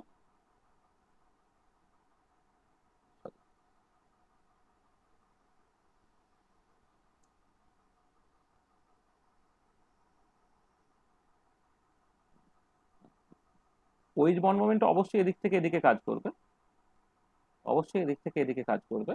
আর এই বন্ড মোমেন্টটার ম্যাগনিটিউড হয় হচ্ছে 1.53 ডিবাই, বা এটা হচ্ছে 1.53 ডিবাই, ঠিক আছে। আর তাহলে এবারে খেয়াল করো যে তুমি যখন ওভারঅল ছবিটাকে আঁকবে, আমি প্রথম কেসটা এটা ধরো কেস ওয়ানের জন্য আমি দেখছি, আর অ্যানাদার পসিবিলিটি হচ্ছে তোমার কেস টু। তাহলে কেস ওয়ানের ক্ষেত্রে কি হচ্ছে, এই যে এইচসি আর সিও এই দুটো বন্ড মোমেন্ট বেসিক্যালি যা যোগ হয়ে যাবে, তা দুটো বন্ড মোমেন্ট যদি যোগ হয়ে যায় তাহলে দেখো সেটা বেসিক্যালি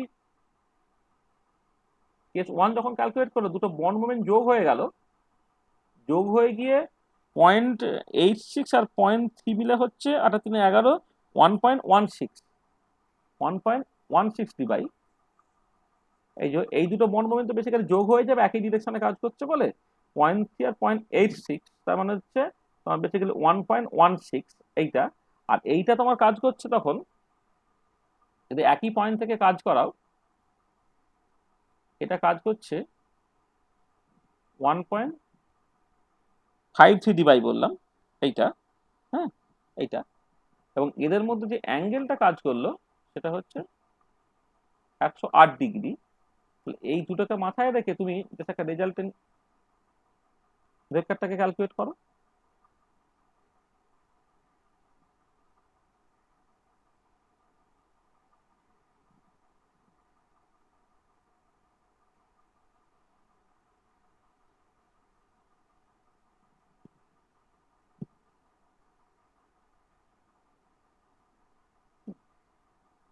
আমি অত অত ভালো ছবিটা আঁকছি না, মোটামুটি চালিয়ে দিতে পারবে।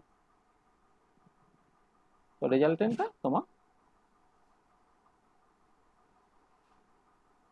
এদিকে কাজ করছে। দেখো আমি কাজটাকে কিভাবে করালাম, এই ভেক্টরটা অ্যাজিভ জন্য এইখানে কাজ করছে, তাহলে এইটা এইদিকে, এইটা এইদিকে কাজ করানো মানে এইদিকে কাজ করানো, তাই তাহলে একই পয়েন্ট থেকে কাজ করানো তোমাকে শিখতে হয়। তো এইটা, তাহলে এবারে তুমি যখন এর ক্ষেত্রে এই রেজাল্টেন্ট ডাইপোল মোমেন্টটাকে ম্যাগনিটিউডটা তুমি দেখলে, এটা কি হবে, রুট ওভার অফ 1.16, আচ্ছা আমি ইউনিটটা লিখছি না, এত স্কোয়ার প্লাস 1.53 তার স্কোয়ার প্লাস 2 ইন্টু 1.16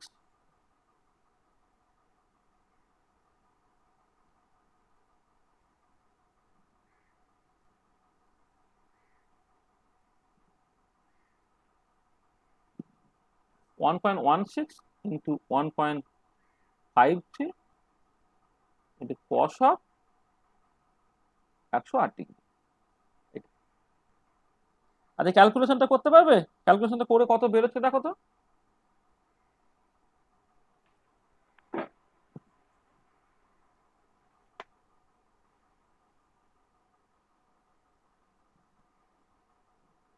তো 1.64 ডিবাই এর মতো বেরোচ্ছে কিনা একবার একটুখানি দেখে নাও, কারোর কাছে ক্যালকুলেটর থাকলে একটুখানি দেখে নাও।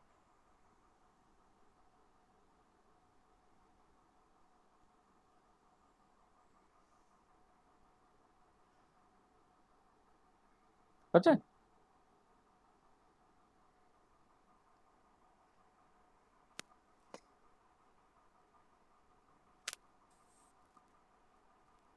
আচ্ছা যাকে নিজেরা দেখে নেবে এখন, মানে আমার কাছে অন্তত যেটা লেখা আছে সেটা হচ্ছে এইটা 1.64 এর মতো বেরোচ্ছে, নিজেরা একটু দেখে নেবে।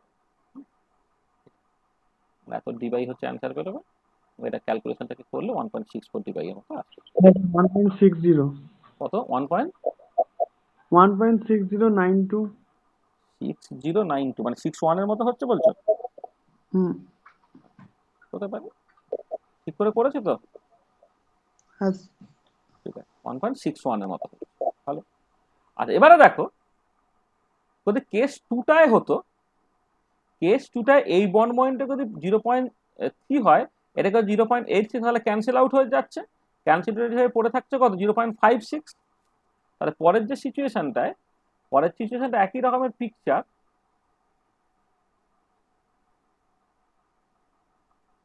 এইটা তখন এই যে বন্ড মোমেন্টটা এইটা কিন্তু তখন 0.56, এটা 1.53,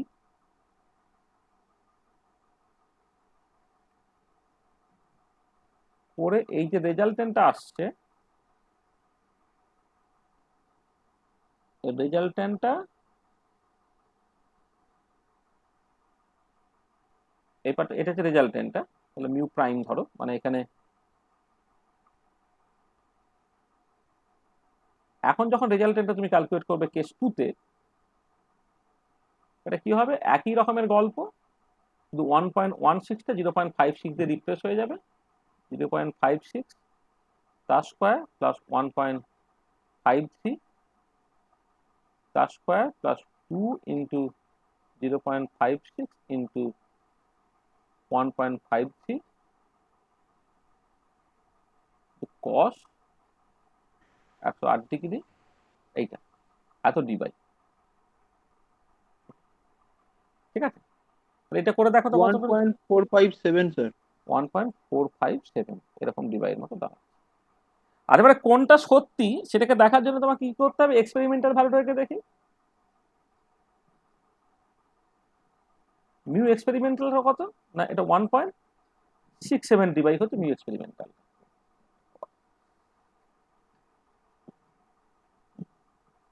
এক্সপেরিমেন্টাল ভ্যালুটা হচ্ছে তোর 1.67 ডিবাই,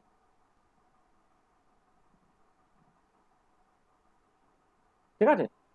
তো সেখান থেকে নিশ্চয়ই বুঝতে পারছো যে অ্যাকচুয়ালি ওরিয়েন্টেশনটা কোনটা। তাহলে অ্যাকচুয়ালি কি কেস ওয়ানে এই যে এই ওভারঅল যে বন্ড মোমেন্টটা হাইড্রোজেনের থেকে কার্বনের দিকে যাচ্ছে, সেইটা তোমার এই পার্টিকুলার কেসে পরিষ্কার হচ্ছে, ঠিক আছে। এই যে কার্বনের থেকে হাইড্রোজেনের দিকে যাবে না হাইড্রোজেনের থেকে কার্বনের দিকে যাবে, এই যে দোটানাটা ছিল এই দোটানাটা কিন্তু দেখো এইরকম ভাবে তুমি জাস্ট বুঝে নিতে পারছো অ্যাকচুয়ালি কি হচ্ছে আর কি। এছাড়া শুধু এইটা তো আমি অনেক অনেক কমপ্লিকেটেড এক্সাম্পল দিলাম, এরপরে যখন আমি CH3Cl বা এই ধরনের এক্সাম্পল গুলো দেবো তখন দেখবে জিনিসটা আরোই পরিষ্কার হয়ে যাচ্ছে। মানে CH3Cl বা CH3Cl3 এই এক্সাম্পল গুলো যখন দেবো তখন সেখান থেকে তোমার একটা পরিষ্কার ধারণা হয়ে যাবে যে হ্যাঁ সত্যি সত্যি বন্ড মোমেন্টটা কোনটা কোন দিকে কাজটা করছে, ঠিক আছে। মানে বা অন্যরকম ভাবে তুমি আরো সহজ ব্যাপার হচ্ছে CH4 এর ক্ষেত্রে তুমি যখন দেখছো মানে মানে প্রবলেমটা হচ্ছে যে কেন মানে এই পার্টিকুলার কেসে এইরকম করে জিনিসটা ম্যানেজ হলো, এর পরের ক্ষেত্রে আরেক রকম করে যখন করবো জিনিসটা ম্যানেজ হবে। যেমন আমি ধরো এইখানে যেমন বলছি ধরো এই ধর এই যে পার্টিকুলার কেসটা ধরো এই যে পার্টিকুলার কেসটা, এই পার্টিকুলার কেসটাই হচ্ছে তোমার মানে এইখানে এই হাইড্রোজেনটাকে তুমি ক্লোরিন দিয়ে রিপ্লেস করে দিতে, এই হাইড্রোজেনটাকে ক্লোরিন যেমন এইখানে বলছে এই যে ক্লোরিন দিকে রিপ্লেস করে দিতাম। তোমাকে দেখতে হবে যে CCl বন্ড মোমেন্ট আর CH বন্ড মোমেন্ট বা CH3 গ্রুপ মোমেন্ট এই দুটো জাস্ট যোগ করে রেজাল্টেন্টটা পাচ্ছ নাকি তোমার বিয়োগ করে রেজাল্টেন্টটা পাচ্ছ, সেইটা একটা বোঝার রাস্তা যা দিয়ে তুমি বুঝতে পারবে যে অ্যাকচুয়ালি বন্ড মোমেন্ট গুলো মানে কোন দিকে কাজটাকে করলো। আমি সেইটা নিয়ে ডিটেল ডিসকাশনের জায়গা আছে, সেটা আমি আসছি। মানে ওই এক্সাম্পল গুলো আর একটু কমপ্লিকেটেড এক্সাম্পল যেখানে আরো অনেক কিছু এফেক্ট তোমাকে বলতে হবে, সেটা আমি জাস্ট মানে একটু পরেই আসবো, এলে তখন তোমার কাছে পরিষ্কার হবে যে অ্যাকচুয়ালি কি হচ্ছে জিনিসটা, ঠিক আছে। দেখো তাহলে স্যার হ্যাঁ স্যার বলছি যে ওই তাহলে মিথেনের বেলায় এক্সপেক্টেড ভ্যালুটা 0 হচ্ছে বলে, মানে ওই ক্ষেত্রে কি কার্বন থেকে হাইড্রোজেনের দিকে ডাইপোল মুভমেন্টটা হচ্ছে, মানে বন্ড না না মুভমেন্টটা? এখানে এখানে তুমি এটা এটা হচ্ছে দুটো এটা দিয়ে বোঝা যাবে না কেন, বোঝা যাবে না কেন, কারণ তুমি ধরো যদি তুমি এই HCl বন্ড মোমেন্টে এইদিকে কাজ করবে মনে করো, তাহলে এই HCl বন্ড মোমেন্ট উল্টো দিকে কাজ করবে। তোমার তো একটা অল্টারনেটিভ যদি ভাবো, বুঝতে পারছো কি বলছি, আর তুমি ভাবছো যে এইটা যদি এই দিকে কাজ করে তাহলে এইটা এও তো এই দিকেই কাজ করবে না, কার্বনের দিকে কাজ করবে, তো সেই একই রকম ভাবে আবার ক্যান্সেল আউট করে দেবে। এখানে কোনো সমস্যা নেই, সমস্যাটা হচ্ছে এখানে এখানে এইটা যে এদিকে কাজ করবে সেটা বলাই বাহুল্য। এবার এটাও যদি এদিকে কাজ করে তাহলে রেজাল্টেন্টে যখন তুমি কাজ করবে তখন সেকেন্ড টাইমে মিউ রেজাল্টেন্টে কি হয়ে যাচ্ছে, μ1 প্লাস μ2 হয়ে যাচ্ছে। তাহলে এটা যোগ হবে না বিয়োগ হবে তার উপরে তোমার নির্ভর করবে যে CH বন্ড মোমেন্টটা এই পার্টিকুলার কেসে কোন দিকে যাচ্ছে, কার্বন থেকে হাইড্রোজেনের দিকে না হাইড্রোজেন থেকে কার্বনের দিকে, ঠিক আছে, বোঝা গেল। হ্যাঁ স্যার। আমি আসবো, আমি আমি আমি তোমাকে পরে আমি টেবিল দিচ্ছি, টেবিল দিয়ে জাস্ট তোমাকে দেখাচ্ছি যে বন্ড মোমেন্ট গুলো কত কত ওভারঅল জিনিসটা কি হচ্ছে সেগুলো আমি আস্তে আস্তে আস্তে আস্তে মানে এই এক্সাম্পলটা এই যে মানে CH3Cl আর CH3Cl3 তুমি যে গ্রুপ মোমেন্টের কনসেপ্টটা শেখাচ্ছি সেই কনসেপ্টটা মানে বেসিক্যালি CH3 বন্ড মোমেন্টটা যদি CH বন্ড মোমেন্টের সঙ্গে তুমি সমান করে দাও তাহলে CH3Cl আর CH3Cl3 তাদের কিন্তু overall molecular dipole moment exactly একই হয়ে যাওয়ার কথা, কিন্তু বাস্তবে তা হচ্ছে না। বাস্তবে তা হচ্ছে না মানে তার সঙ্গে নিশ্চয়ই আরো কিছু আছে যেগুলোকে নিয়ে একটুখানি আলোচনা করার দরকার আছে আর কি, সেগুলো আমরা করবো আর কি, ঠিক আছে। এটা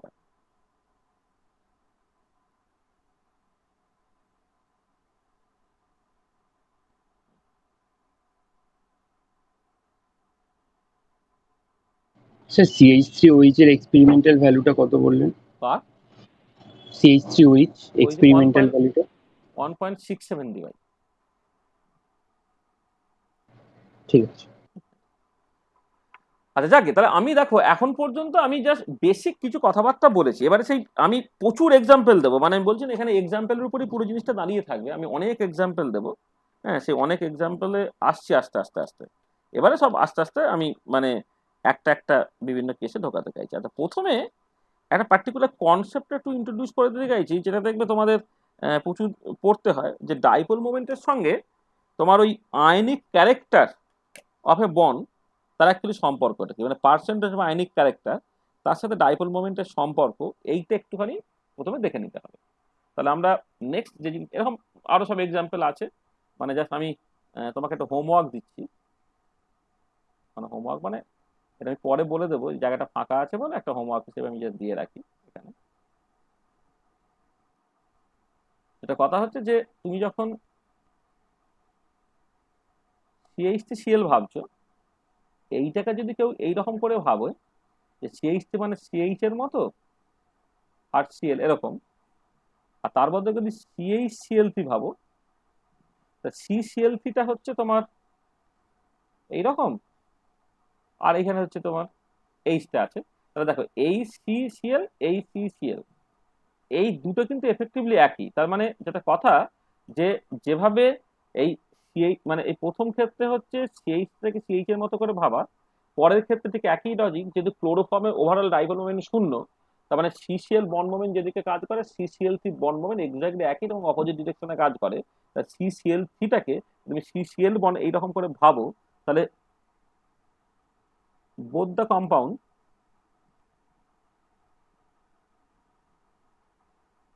should have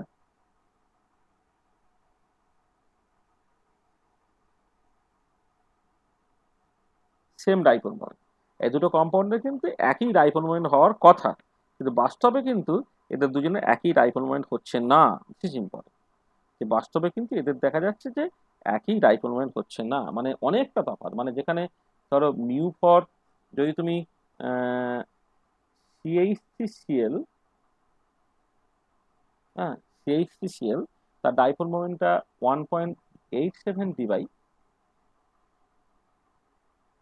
whereas mu for CH-Cl3 এইটা সেখানে মাত্র হচ্ছে 1.01 ডিবাই। এইটা তাহলে যেভাবে ওভার সিম্পলিফাই করে ব্যাপারটাকে আমি দেখছি, যে CH3 এর গ্রুপ মোমেন্টটা CH বন্ড মোমেন্টের মতো, বা CCl3 তার গ্রুপ মোমেন্টটা CCl বন্ড মোমেন্টের মতো, এরকম যদি গল্প হতো, তাহলে CH3Cl এবং CH-Cl3 তাদের সেম ডাইপোল মোমেন্ট হওয়া উচিত ছিল। কিন্তু বাস্তবে দেখা যাচ্ছে যে CH3Cl এর ডাইপোল মোমেন্ট 1.87 ডিবাই, আর CH-Cl3 তার ডাইপোল মোমেন্ট 1.01 ডিবাই। এবারে কথা হচ্ছে how can we explain this anomaly. এটা আমি কি করে এক্সপ্লেন করবো, এটা আমি হোমওয়ার্ক হিসেবে দিয়ে রাখলাম। এটা জানি না আজকে আলোচনা করতে পারবো কিনা, সেই জন্য আমি এখন দিয়ে রাখছি, একটু বাড়িতে ভাববে, এটা ভাবার সুযোগ আছে আর কি। মানে ওই এই রিলেটেড CH3 ওইটা করলাম বলে আমি সেখানে এই প্রবলেমটাকে দিই। আর আমি আগে দু একটা কথাবার্তাকে বলে নিই, তারপরে আমি এই জায়গায় আসছি। তাহলে আমি যে কাজটাকে করব সেটা হচ্ছে যে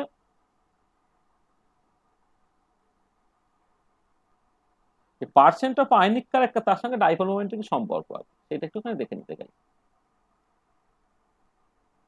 dipole moment and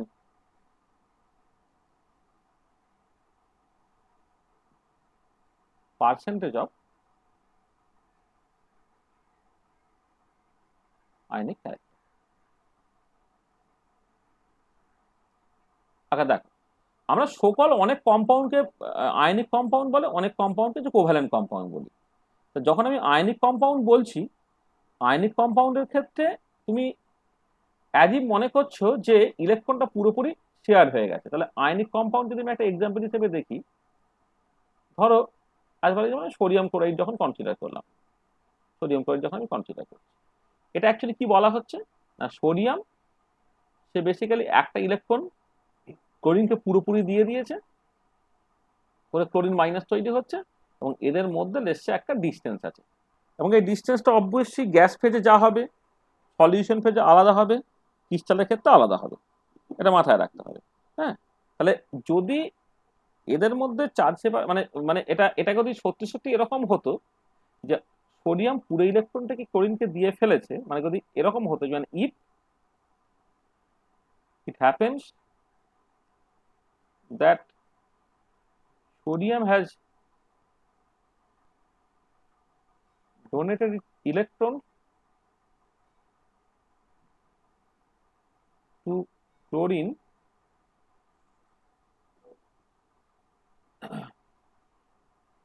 fully, then charge separation Q should be one electronic charge and the compound is said to be 100% ionic, তার মানে পার্সেন্টেজ অফ আয়নিক ক্যারেক্টার হচ্ছে 100%।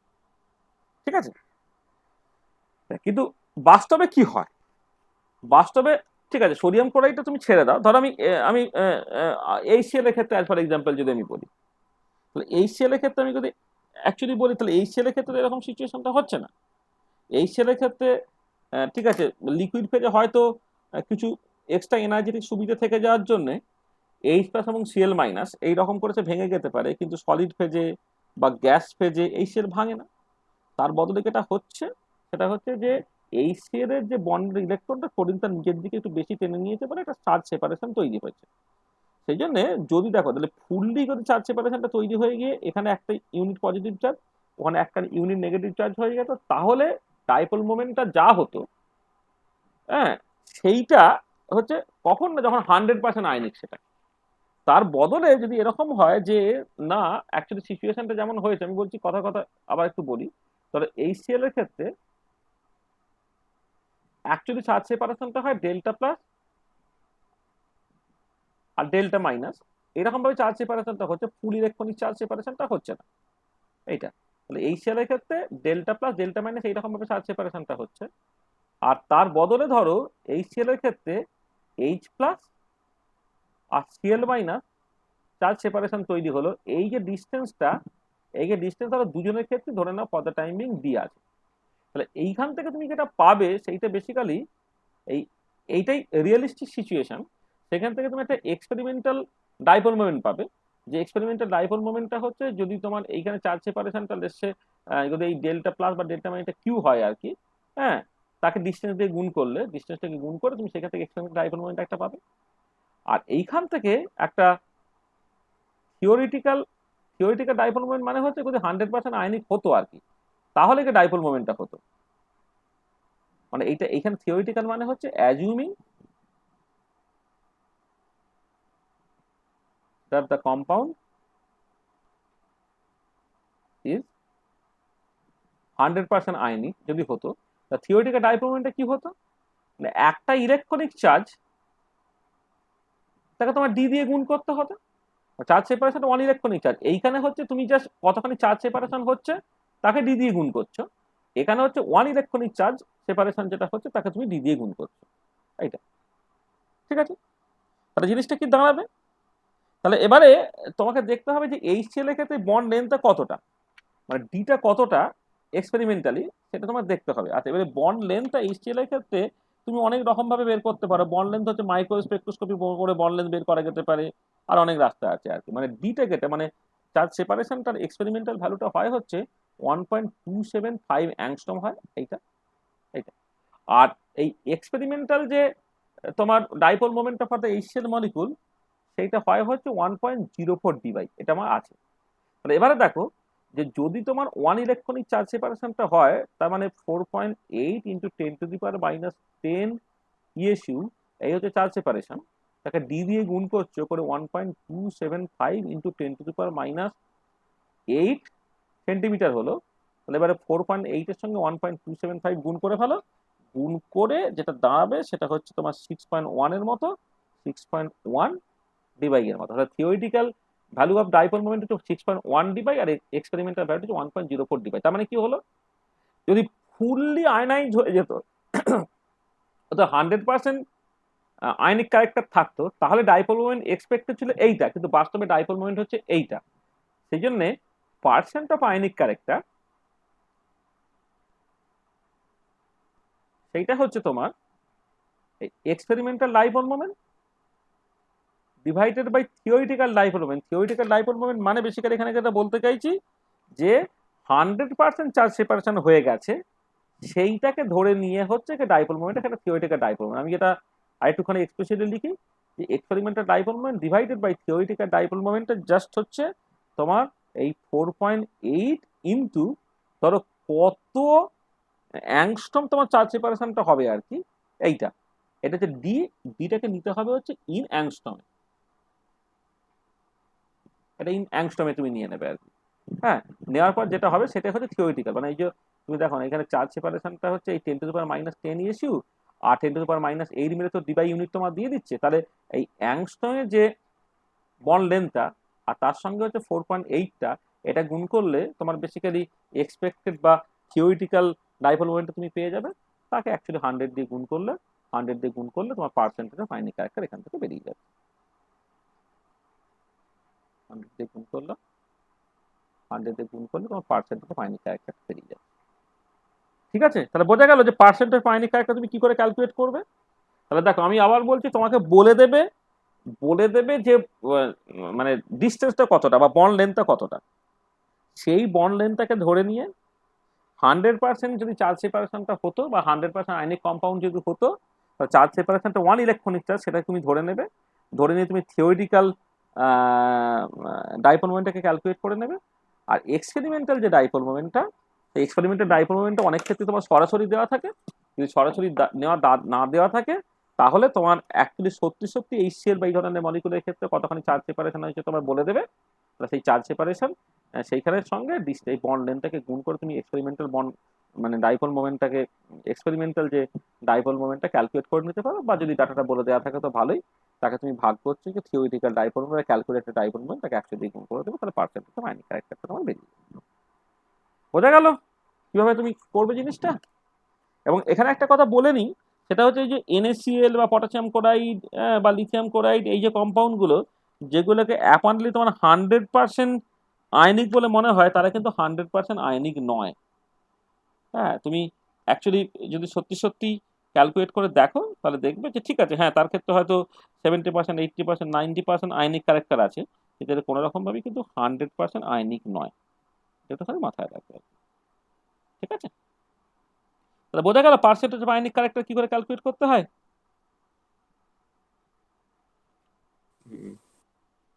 হ্যাঁ স্যার। আচ্ছা, হ্যাঁ স্যার। ঠিক আছে। নেক্সট যে জিনিসটা আমরা দেখব, সেটা হচ্ছে যে আমি পরে এটা খুব ডিটেলে আলোচনা করার জায়গা আছে। সেটা হচ্ছে যে ওভারঅল মলিকুলের ক্ষেত্রে যে ডাইপোল মোমেন্টটা থাকবে কি থাকবে না, সেইটা অবশ্যই মলিকুলার সিমেট্রির উপরে নির্ভর করে। মানে মলিকুলার সিমেট্রিটা কি, তার উপরে নিশ্চয়ই নির্ভর করে যে মলিকুলটার একটা রেজাল্টেন্ট ডাইপোল মোমেন্ট থাকবে কি থাকবে না। তোমরা জানো এই যে আমি কিছু কথা যেমন বলো যে কার্বন ডাইঅক্সাইডের ক্ষেত্রে তুমি তো বলো যে তার ডাইপোল মোমেন্টটা বেসিক্যালি 0। BF3 ক্ষেত্রে তুমি বলো তার ডাইপোল মোমেন্টটা 0, বা SF6 এর ক্ষেত্রে তুমি ডাইপোল মোমেন্টটা 0 বলো। এবারে কথাটা হচ্ছে যে এই যে ডাইপোল মোমেন্টগুলো 0 বলছো, সেটা কিসের বেসিসে বলছো। মানে তুমি যদি সেইভাবে তলিয়ে দেখো, তাহলে এটা দাঁড়াচ্ছে যে ঠিক আছে, বন্ড মোমেন্টগুলো যদি ভেক্টর সাম করে, মলিকুলটার সিমেট্রিটা এমন যে বন্ড মোমেন্টগুলো আলটিমেটলি যোগ করতে ওভারঅল ক্যান্সেল আউট হয়ে গেল। এবার সেটা তো একটা বিশাল লম্বা ব্যাপার। SF6 এর ক্ষেত্রে বা ইভেন CH4 এর ক্ষেত্রে তোমার কি এই ইন্ডিভিজুয়াল বন্ড মোমেন্টগুলোকে ধরে তার ভেক্টর সাম করাটা আদৌ সম্ভব? নিশ্চয়ই মানে সেটা তুমি করতে চাইবেও না, বা মানে সেটা খুব একটা কাজের কথা নয়। তাহলে এবারে কথাটা হচ্ছে যে জাস্ট অন্ততপক্ষে কোয়ালিটেটিভলি মলিকুলার সিমেট্রি দেখেই বলে দেওয়া সম্ভব কিনা যে তার আদৌ কোনো মানে রেজাল্টেন্ট ডাইপোল মোমেন্ট থাকবে কি থাকবে না, এইটা। আচ্ছা, সেইটাকে বোঝার জন্যে তোমরা গ্রুপ থিওরির একটু আশ্রয় নেবে। সেইটা একটুখানি জাস্ট বলে নিই আমি দুটো কথা। যে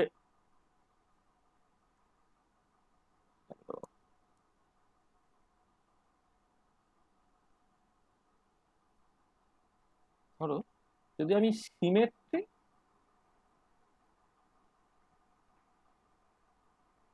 অ্যান্ড ডাইপোল মোমেন্ট এই নিয়ে কিছু কথাবার্তা বলি।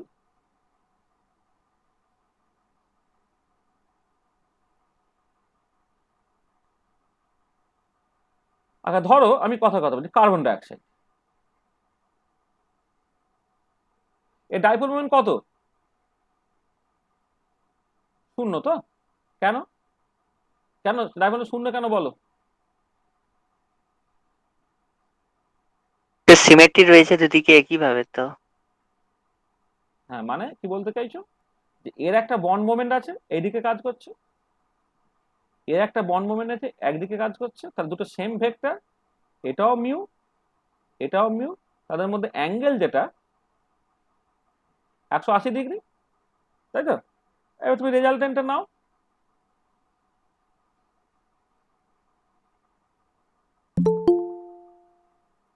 180°। আর রেজাল্টেন্টটা নাও, এটা কি হবে? মানে মিউ রেজাল্টেন্ট এটা হবে।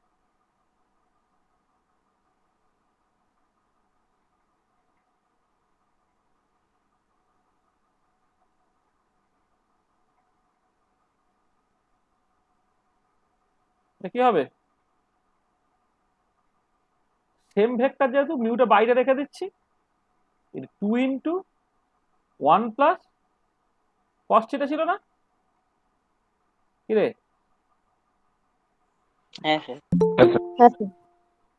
আমি মানে এটা করে রেখেছিলাম বলে করছি আর কি। তাহলে 2 ইন্টু 1 প্লাস কস কত?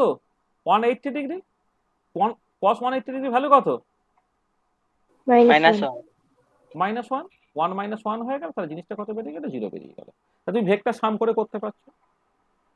আর এবারে এই পার্টিকুলার কেসে যে রেজাল্টিং ডাইপোল মোমেন্টটা কত এক্ষেত্রে? এটাও মিউ, এটাও মিউ, এটাও মিউ।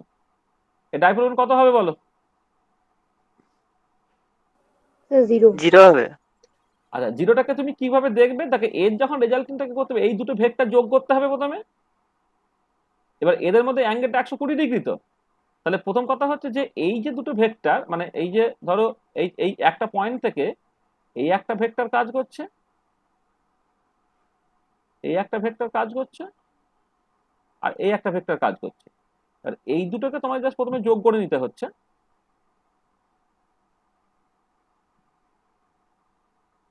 ছবিটা ভালো হয়নি আর কি, এক সেকেন্ড।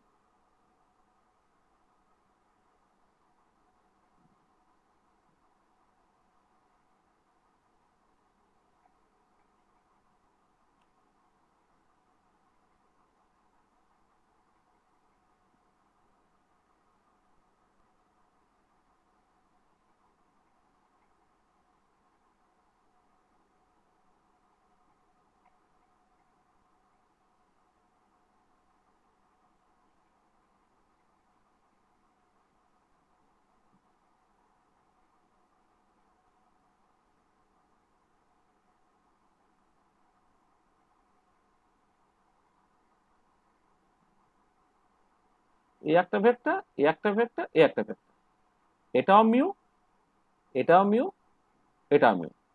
তা তুমি যদি একদম একদম সাদামাটা হিসেব দিয়ে করো, মানে ক্লাস 11-12 এর লোকে যেরকম ভাবে করে, তাহলে একটা প্রথমে এই যে দুটো ভেক্টর আছে তাদের মধ্যে অ্যাঙ্গেলটা যে 120°, তাদের মধ্যে একটা রেজাল্টেন্ট তোমাকে প্রথমে টেনে নিতে হবে, যেটা এই বরাবর কাজ করছে।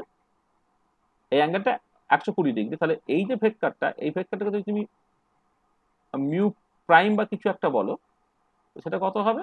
না তোমার mu into,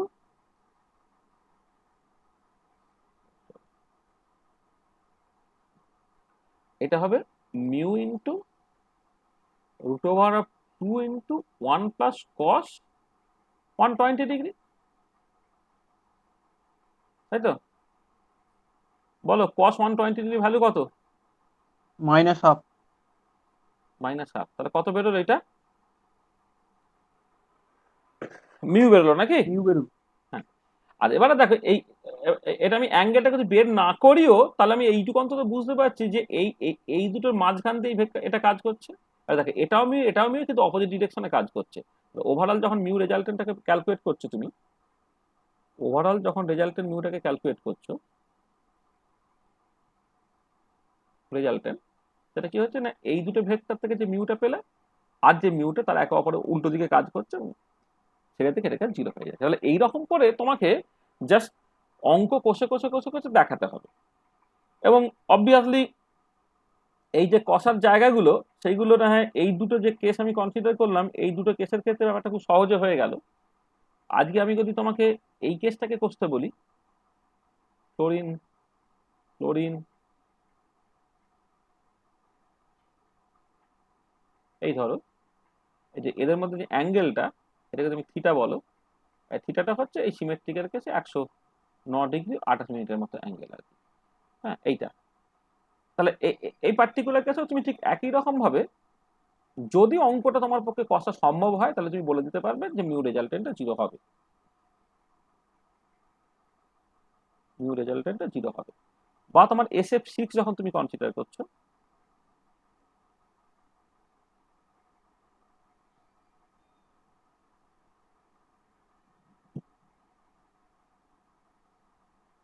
F F sir সব ক্ষেত্রে অ্যাঙ্গেলটা তার মানে বলে দিবে তাই তো? হ্যাঁ, বলো বলো। অ্যাঙ্গেলটা তার মানে বলে দিবে তো? বলছি যে অ্যাঙ্গেলটা ওই যে অ্যাঙ্গেলটা বলে না থিটাটা দিলেও থিটার। তুমি জানো না নাকি? মানে যেগুলো অ্যাঙ্গেল তুমি জানবে সেগুলো বলে দেবে না? যেগুলো লোকে জানে যে একজন বিএসসি ছেলের পক্ষে যে মানে অ্যাঙ্গেলটা জানা উচিত, তখন বলে দেবে না? আর যার ক্ষেত্রে যখন মনে হবে যে অ্যাঙ্গেলটা জানা উচিত না, তখন বলে দেবে। হুম? মানে টেট্রাহেড্রাল যদি হয় তাহলে তার অ্যাঙ্গেলটা কত হয় সেটা অবশ্যই বলে দেবে না, ঠিক আছে? তো এই যে কেসটা আমি কনসিডার করছি, এই কেসটা তুমি করে দেখবে, এসএফসি নো রেজাল্টেন্টে তোমার জিরো বেরিয়ে যাচ্ছে। হ্যাঁ, তাহলে প্রচুর ক্ষেত্রে তুমি দেখতে পাচ্ছ যে যে মানে মিউ রেজাল্টেন্টে যদি সত্যি অঙ্ক কষে দেখো তাহলে সেটা জিরো বেরিয়ে যায়। এবারে কথাটা হচ্ছে যে ছোট ছোট মলিকুলের ক্ষেত্রে না অঙ্কটা কষা সম্ভব, কিন্তু যখন অনেকগুলো রকম সিচুয়েশন হয়ে যাবে, ধর আমি আরো বলছি যে হয়তো বেঞ্জিন মলিকুলটা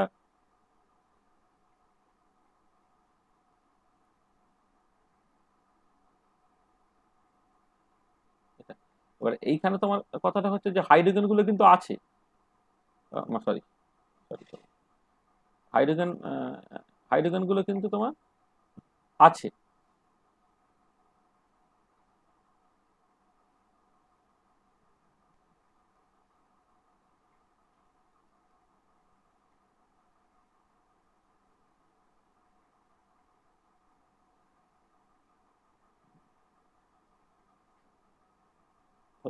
তো এর ক্ষেত্রে দেখো অনেকগুলো বন্ড, অনেক বন্ড অ্যাঙ্গেল ইত্যাদি আছে, কিন্তু এর ক্ষেত্রেও তুমি যদি মিউ রেজাল্টেন্টটাকে ক্যালকুলেট করো সেক্ষেত্রে সেটা জিরোই বেরোবে। আচ্ছা, ঠিক আছে, আমি দেখো জাস্ট কতগুলো বেশ ভালো দেখতে মলিকুল বা সিমেট্রিক্যাল মলিকুল তাদের ক্ষেত্রে ডাইপোল মোমেন্ট আমি জিরো দিতে বলতে চাইছি। এবারে এইটাকে আরেকটুখানি স্পেসিফিক হও, যে প্রথম কথা হচ্ছে যে তোমাদের ওই যে symmetry element, symmetry operation, point group, সে সম্বন্ধে কিছু ধারণা তৈরি হয়েছে, তাই তো? তাহলে এবারে জাস্ট তুমি কতগুলো জিনিস just বুঝতে পারবে যে ধরো যদি কোনো একটা মলিকুলের ইনভার্সন সেন্টার থাকে, দেখো এইভাবে ভাবো, যদি কোনো একটা মলিকুলের ইনভার্সন সেন্টার থাকে, মানে কার্বন ডাইঅক্সাইড, এই বেনজিন, তারপরে তোমার ধরো SF6, তারপরে এই যে মলিকুলগুলো, এই মলিকুলগুলো সব হচ্ছে সেন্ট্রোসিমেট্রিক মলিকুল, তার মানে ওদের একটা ইনভার্সন সেন্টার আছে।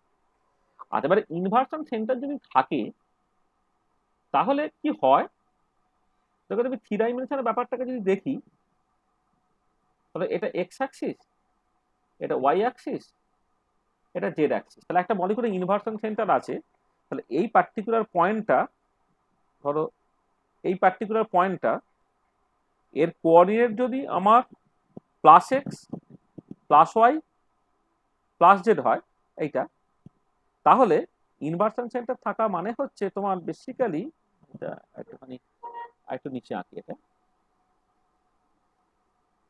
এইখানে ধরো এটা এক্স ওয়াই জেড, এই কোঅর্ডিনেটটা হচ্ছে এই এই পার্টিকুলার পয়েন্টে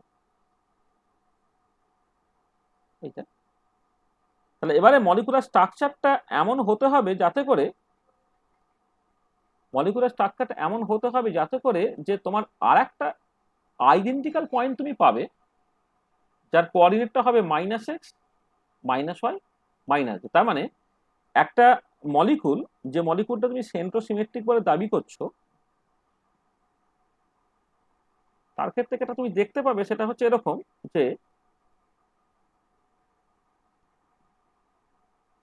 একটা সেন্ট্রোসিমেট্রিক মলিকুল মানে হচ্ছে যে কোন একটা পার্টিকুলার অ্যাটম, তার যদি কোঅর্ডিনেট এক্স ওয়াই জেড হয়, তাহলে minus X minus Y minus Z এ তুমি এক্স্যাক্টলি একটা আইডেন্টিক্যাল পয়েন্ট পাচ্ছ।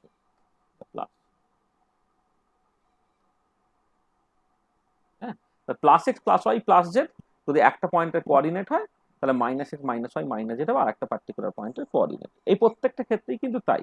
এই কার্বনটার যা কোঅর্ডিনেট হবে, যদি তুমি মাঝখানটাকে তুমি অরিজিন ধরো, এইটা হচ্ছে minus X minus Y minus Z, মানে এইটার যা কোঅর্ডিনেট হবে এইটা হবে তার ঠিক, এটা যদি এক্স ওয়াই জেড কোঅর্ডিনেট হয়, এটা minus X minus Y minus Z, এইটা যদি এক্স ওয়াই জেড বলে, এটা minus X minus Y minus Z ইত্যাদি ইত্যাদি।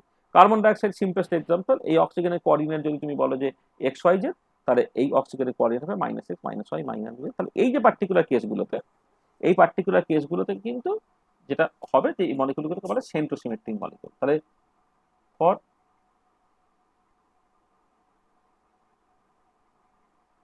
সেন্ট্রোসিমেট্রিক মলিকুল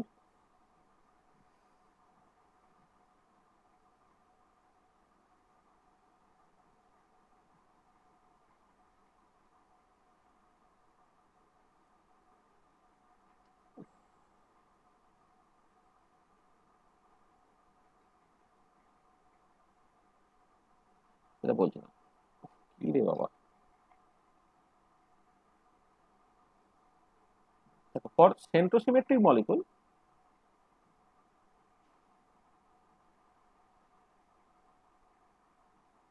যার হচ্ছে হ্যাভিং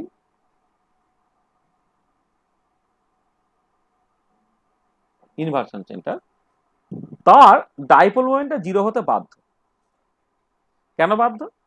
কারণ দেখো যেটা বলছিলাম যে একটা অ্যাটম যদি এক্স ওয়াই জেড কোঅর্ডিনেটে থাকে, তাহলে আর একটা অ্যাটম থাকবে -x, -y, -z কোঅর্ডিনেটে, যারা আইডেন্টিক্যাল। তাহলে এই যে বন্ড মোমেন্ট, এই বন্ড মোমেন্ট একে অপরকে ক্যান্সেল আউট করতে বাধ্য। তার একটা সেন্ট্রোসিমেট্রিক মলিকুল যার ইনভার্সন সেন্টার আছে, তার ডাইপোল মোমেন্ট 0 হতে বাধ্য। এটা একটা ইম্পর্টেন্ট পয়েন্ট। কি কারো অসুবিধা আছে? যে সেন্ট্রোসিমেট্রিক মলিকুলের ডাইপোল মোমেন্ট 0 হতে বাধ্য, মানে তুমি এই আগেরটা যেমন ভেক্টর সাম করে তুমি পরিষ্কার দেখে নিতে পারছো, এখন ভেক্টর সাম করারও তোমার দরকার নেই। তোমার দেখবে যে এই বন্ড মোমেন্টে যেদিকে কাজ করবে তার উল্টো দিকে একটা বন্ড মোমেন্ট তাকে ক্যান্সেল আউট করবে, এই বন্ড মোমেন্ট যেদিকে থাকবে তার উল্টো দিকে একটা বন্ড মোমেন্ট তাকে ক্যান্সেল আউট করবে, আর এই বন্ড মোমেন্ট যেদিকে থাকবে উল্টো দিকে বন্ড মোমেন্ট তাকে ক্যান্সেল আউট করবে, করতেই হবে। তার কারণটা হচ্ছে এই যে যে তুমি সেন্টারটাকে জাস্ট কনসিডার যদি করো, মানে অরিজিন যদি ধরো, মানে সেন্টার অফ মাস বা centre of gravity of the molecule, সেটাকে যদি তুমি ইনভার্সন সেন্টারের পজিশনটাকে দেখো, তাহলে এটা দাঁড়াচ্ছে যে সেইখান থেকে +x+y+z কোঅর্ডিনেটে যে অ্যাটমটা থাকবে -x, -y, -z কোঅর্ডিনেটে কিন্তু এক্স্যাক্টলি আইডেন্টিক্যাল একটা অ্যাটম থাকবে। এটা ঠিক আছে কি? ঠিক আছে এটা? হ্যাঁ স্যার। আচ্ছা, নেক্সট যেটা হচ্ছে যদি এমন হয়, তাহলে BF3 ক্ষেত্রে যে এক্সাম্পলটাকে দেখছি, BF3 ক্ষেত্রে বা CH4, ও এটাকে কি করলাম, সরি, এটা তো সবাই সমান। ও এটা কি করেছে, এটা আইদার CH4 নাহলে CCl4,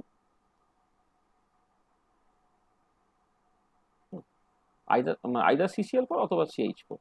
দেখো BF3 বা CH3 CCl4 এই পার্টিকুলার কেসগুলোতে কি, এই পার্টিকুলার কেসগুলোতে হচ্ছে এই যে যে যদি ধরো কোন একটা পার্টিকুলার মলিকুলের তোমার একটা প্লেন অফ সিমেট্রি থাকে, হ্যাঁ, একটা মলিকুলের একটা প্লেন অফ সিমেট্রি আছে, বা কোন একটা পার্টিকুলার মলিকুলের ধরো তোমার একটা তোমার তার আগে বলি, প্লেন অফ সিমেট্রির আগে আরেকটা কথা বলি, যে একটা পার্টিকুলার মলিকুলের ধরো তোমার একটা প্রপার অ্যাক্সিস অফ সিমেট্রি আছে। তার একটা মলিকুলের যদি প্রপার অ্যাক্সিস অফ সিমেট্রি থাকে, ধরো আমি অ্যাজ ফর এক্সাম্পল আমি ওয়াটার মলিকুলটাকে প্রথমে কনসিডার করি, তো ওয়াটার মলিকুলটা সেন্ট্রোসিমেট্রিক নয়, কিন্তু এই পার্টিকুলার মলিকুলের ক্ষেত্রে তোমার একটা C2 অ্যাক্সিস আছে, ঠিক আছে? আর এবারে খেয়াল করে দেখো যে যে এই মলিকুলটার ডাইপোল মোমেন্ট অবশ্যই আছে, এবং ডাইপোল মোমেন্টে অ্যালং দ্য C2 হতেই হবে। কেন হতে হবে? কারণ যদি অ্যালং দ্য C2 না হয়, তাহলে তুমি যখন এই মলিকুলটা অ্যাবাউট C2 তুমি রোটেট করবে 180 ডিগ্রি, যদি ডাইপোল মোমেন্টের ডিরেকশনটা ধরো লেটস সে অন্য একটা ডিরেকশনে থেকে থাকতে পারতো, যদি ধরো তার ডাইপোল মোমেন্টের ডিরেকশনটা তোমার এই দিকে সামাও থাকতো, তাহলে 180 ডিগ্রি রোটেট করালে কি হবে, ডাইপোল মোমেন্টটা এই দিকে চলে আসতে পারতো। এবারে আমার C2টাকে আমি সিমেট্রি অ্যাক্সিস কেন বলছি, C2টাকে আমি সিমেট্রি অ্যাক্সিস বলছি, তার কারণটা হচ্ছে ওই অ্যাক্সিস বরাবর তুমি যদি রোটেশনটাকে করাও, এবং রোটেশনটাকে করতে হবে 360 ডিগ্রি ডিভাইডেড বাই n, মানে এই পার্টিকুলারকে 180 ডিগ্রি যদি রোটেটটা করা, তাহলে কিন্তু মলিকুলার প্রপার্টিটা চেঞ্জ হবে না, সেই জন্যই, বা তার কোনো জিওমেট্রিক চেঞ্জ হবে না, সেই জন্যই তো একটা সিমেট্রি অপারেশন। একটা সিমেট্রি অপারেশন মানে হচ্ছে একটা অপারেশন যেটা কাজ করালে তুমি ইনডিস্টিংগুইজেবল কনফিগারেশন ফিরে পাবে, মানে কোনো ফিজিক্যাল প্রপার্টি চেঞ্জ হওয়া চলবে না।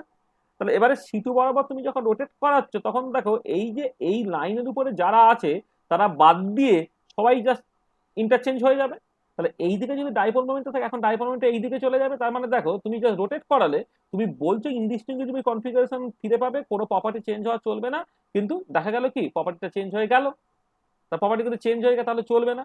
তার মানে কি, তাহলে এই পার্টিকুলার কেসে C2 আছে এবং ডাইপোল মোমেন্ট অবশ্যই C2 বরাবর থাকতে হবে। তার মানে এই পার্টিকুলার কেসে dipole moment has to pass through C2, মানে মিউ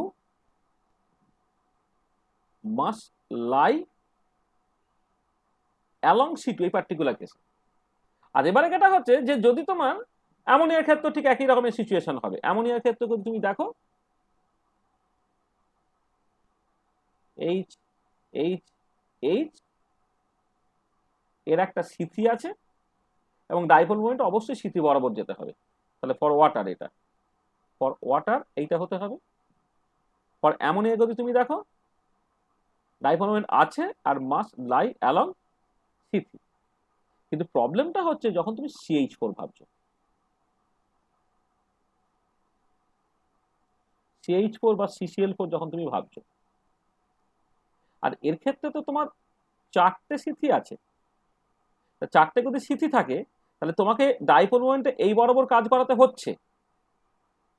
তাহলে এই বরাবর যখন ডাইপোল মোমেন্টে কাজ করাচ্ছ, মানে তুমি যে আগে যে লজিক যেটা বললাম যে অবশ্যই প্রপার অ্যাক্সিস বরাবর যদি ডাইপোল মোমেন্ট না কাজ করে তাহলে ঘোরালে কিন্তু তোমার চেঞ্জ হয়ে যাবে। তা তুমি যখন এই অ্যাক্সিস বরাবর ঘোরানোর চেষ্টা করছো, ডাইপোল মোমেন্ট এই বরাবর কাজ করছে, কিন্তু এই বরাবর যদি ডাইপোল মোমেন্ট কাজ করে তাহলে এই ডাইপোল মোমেন্টে তখন কি হবে, ঘোরানোর পরে এতে উল্টো দিকে চলে গেল, তাহলে প্রপার্টি পাল্টে গেল। তার মানে কি দাঁড়াচ্ছে, BF3 ক্ষেত্রে এক্স্যাক্টলি একই রকমের সিচুয়েশন। তাহলে এটা কি দাঁড়াচ্ছে যে যদি মলিকুলের more than one CN axis থাকে, more than one CN axis থাকে যেখানে nটা গ্রেটার দ্যান 1, তার কখনো কিন্তু ডাইপোল মোমেন্ট থাকতে পারে না। If a molecule has more than one CN axis, অবশ্যই nটা গ্রেটার দ্যান 1, এটা more than one CN axis, then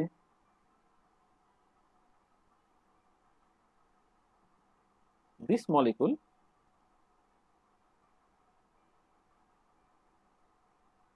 cannot have dipole moment. দেখো ব্যাপারটা বুঝতে পারছো যে যদি একটা মলিকুলের more than one CN axis থাকে তাহলে সেই মলিকুলে যে ডাইপোল মোমেন্ট থাকতে পারে না, এটা পরিষ্কার? হ্যাঁ স্যার। ঠিক আছে। আসলে তুমি যেটা দেখবে যে যদি আমি আসলে পয়েন্ট গ্রুপ সম্বন্ধে কতটা কি ধারণা আছে সেটা আমি নিশ্চিত নই বলে আমি এরকম করে ব্যাপারটাকে বলছি। হ্যাঁ, যে তোমার আরো অনেক ভাবে তুমি বলতে পারবে যে কোন মানে জাস্ট অত মানে ডাইপোল মোমেন্ট গুলোকে যোগ করে করে করে করে তার দেখানোর দরকার নেই। মলিকুলার সিমেট্রি থেকেই তুমি যা বলে ফেলতে পারবে। ইনভার্সন সেন্টার থাকলে তার ডাইপোল মোমেন্ট থাকতে পারে না, মোর দ্যান ওয়ান CN অ্যাক্সিস থাকে তার কোনো ডাইপোল মোমেন্ট থাকতে পারে না। হ্যাঁ, তাহলে জাস্ট যাদের ডাইপোল মোমেন্ট আছে তারা হচ্ছে জাস্ট সিম্পলি, মানে আমি যদি পয়েন্ট গ্রুপের রেসপেক্টে বলি, the molecules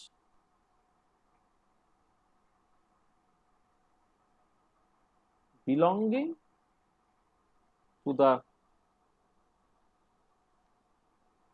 molecules belonging to the point group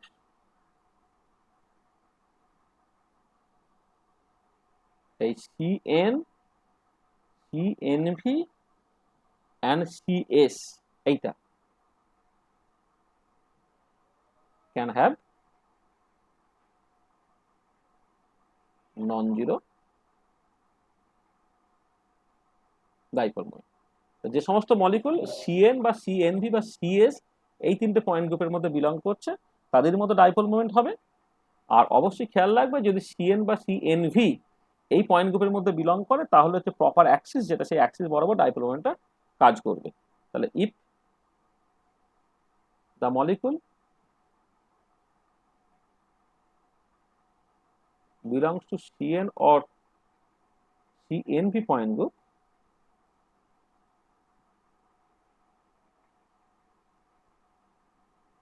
dipole moment must act along the CN axis, CN axis বরাবর কাজ করবে।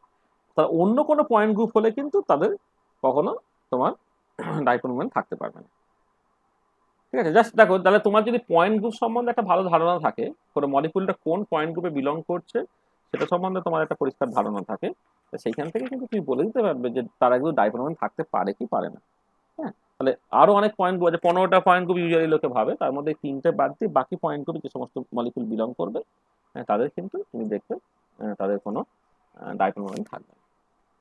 তা বোঝা গেল জিনিসটা? আমি ভেবেছিলাম যে জিনিসটা শেষ হয়ে যাবে, শেষ তো হলোই না। আমাদের বেসিক কথাবার্তা যেগুলো বলা সেইগুলি আমরা এখনো বলতে পারলাম না। তা কোয়ান্টাম মেকানিক্সে তুমি ডাইপোল মোমেন্টটা কি করে ক্যালকুলেট করবে, ট্রানজিশন ডাইপোল মোমেন্ট বলতে হবে, সেইখান থেকে তুমি কিভাবে সিলেকশন রুল সম্বন্ধে আইডিয়া করবে, মানে ট্রানজিশন ডাইপোল মোমেন্ট বলে একটা ব্যাপার আছে, সেইগুলো আছে। তার সঙ্গে এবারে প্রচুর এক্সাম্পলস নিয়ে আমাকে কথাবার্তা বলতে হবে আর কি, সেগুলো তো আমরা কিছুই বলে উঠতে পারলাম না। আমার মনে হয় না যে আজকে মানে কি বলবো, মানে জিনিসটা আজকে শেষ করে দেওয়া উচিত। আর একটা দিন আমাদের এইটা নিয়ে বেশ কিছু কথাবার্তা বলা নিশ্চয়ই উচিত হবে আর কি, মানে বলবো আমরা আর কি। হ্যাঁ, সেইটা মানে কারণ না যে ধরনের কোশ্চেনগুলো পরীক্ষা মেনলি আসে, তারপরে ধরো কোভ্যালেন্ট বন্ডিং এর ক্ষেত্রে যে হয়তো আলটিমেটলি যে এলসিও হচ্ছে, তার কম্বাইনিং কোফিশিয়েন্ট, তার ভ্যালু থেকে তুমি কিভাবে ডাইপোল মোমেন্ট ক্যালকুলেট করতে পারবে, এই ধরনের আরো অনেক কিছু কথাবার্তা বলার আছে। তাছাড়া ইন্ডাকটিভ এফেক্টের রোল, রেজোনেন্সের রোল, অর্থ এফেক্ট বলতে আমি কি বুঝছি, তার যে রোল, এইসব আরো অনেক আলোচনার জায়গা আছে কিন্তু। হ্যাঁ, সেই জন্য আমার আজকে সময় হয়ে গেছে, আমরা এখানে রেখে দিচ্ছি। নেক্সট দিন আমরা ডাইপোল মোমেন্ট নিয়ে আরেকটু কথাবার্তা বলবো, ঠিক আছে? নেক্সট দিনও আমরা ডাইপোল মোমেন্ট নিয়ে বেশ কিছু কথাবার্তা বলবো। হ্যাঁ, করে তারপরে আরো যদি দেখা যায় যে ঠিক আছে সময়টা মানে প্রপার্টিলি ইউটিলাইজ হচ্ছে না, হয়তো তার আগেই শেষ হয়ে গেছে, তখন হচ্ছে নেক্সট টপিক আমরা পরের দিন শুরু করে দেবো।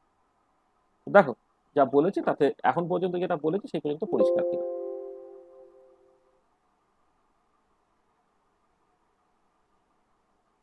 হ্যালো স্যার, অ্যালিন সিস্টেমের কি স্যার মিউ 0 হবে না, হবে না? অ্যালিন সিস্টেমের ক্ষেত্রে মানে সামহাও একটা লাইন বরাবর কাজ করে যাচ্ছে বলে তোমার 0 হয়ে যাবে। মানে তোমার তো দরকার হচ্ছে যে শুধু মানে অ্যালিন মানে CH two double bond, CH double bond CH double bond CH, ওটা তো না সিএইচ মানে কি বলে CH two double bond C double bond CH, শুধু তার পারপেন্ডিকুলার ডাবল বন, তাই তো? তাহলে এক্ষেত্রে ডাইপোল মোমেন্টটা 0 হয়ে যাবে। ক্লাসটা শেষ হয়েছে, খেতে দাও বলছি না। ওই রে চিৎকার করছে রে, কে রে?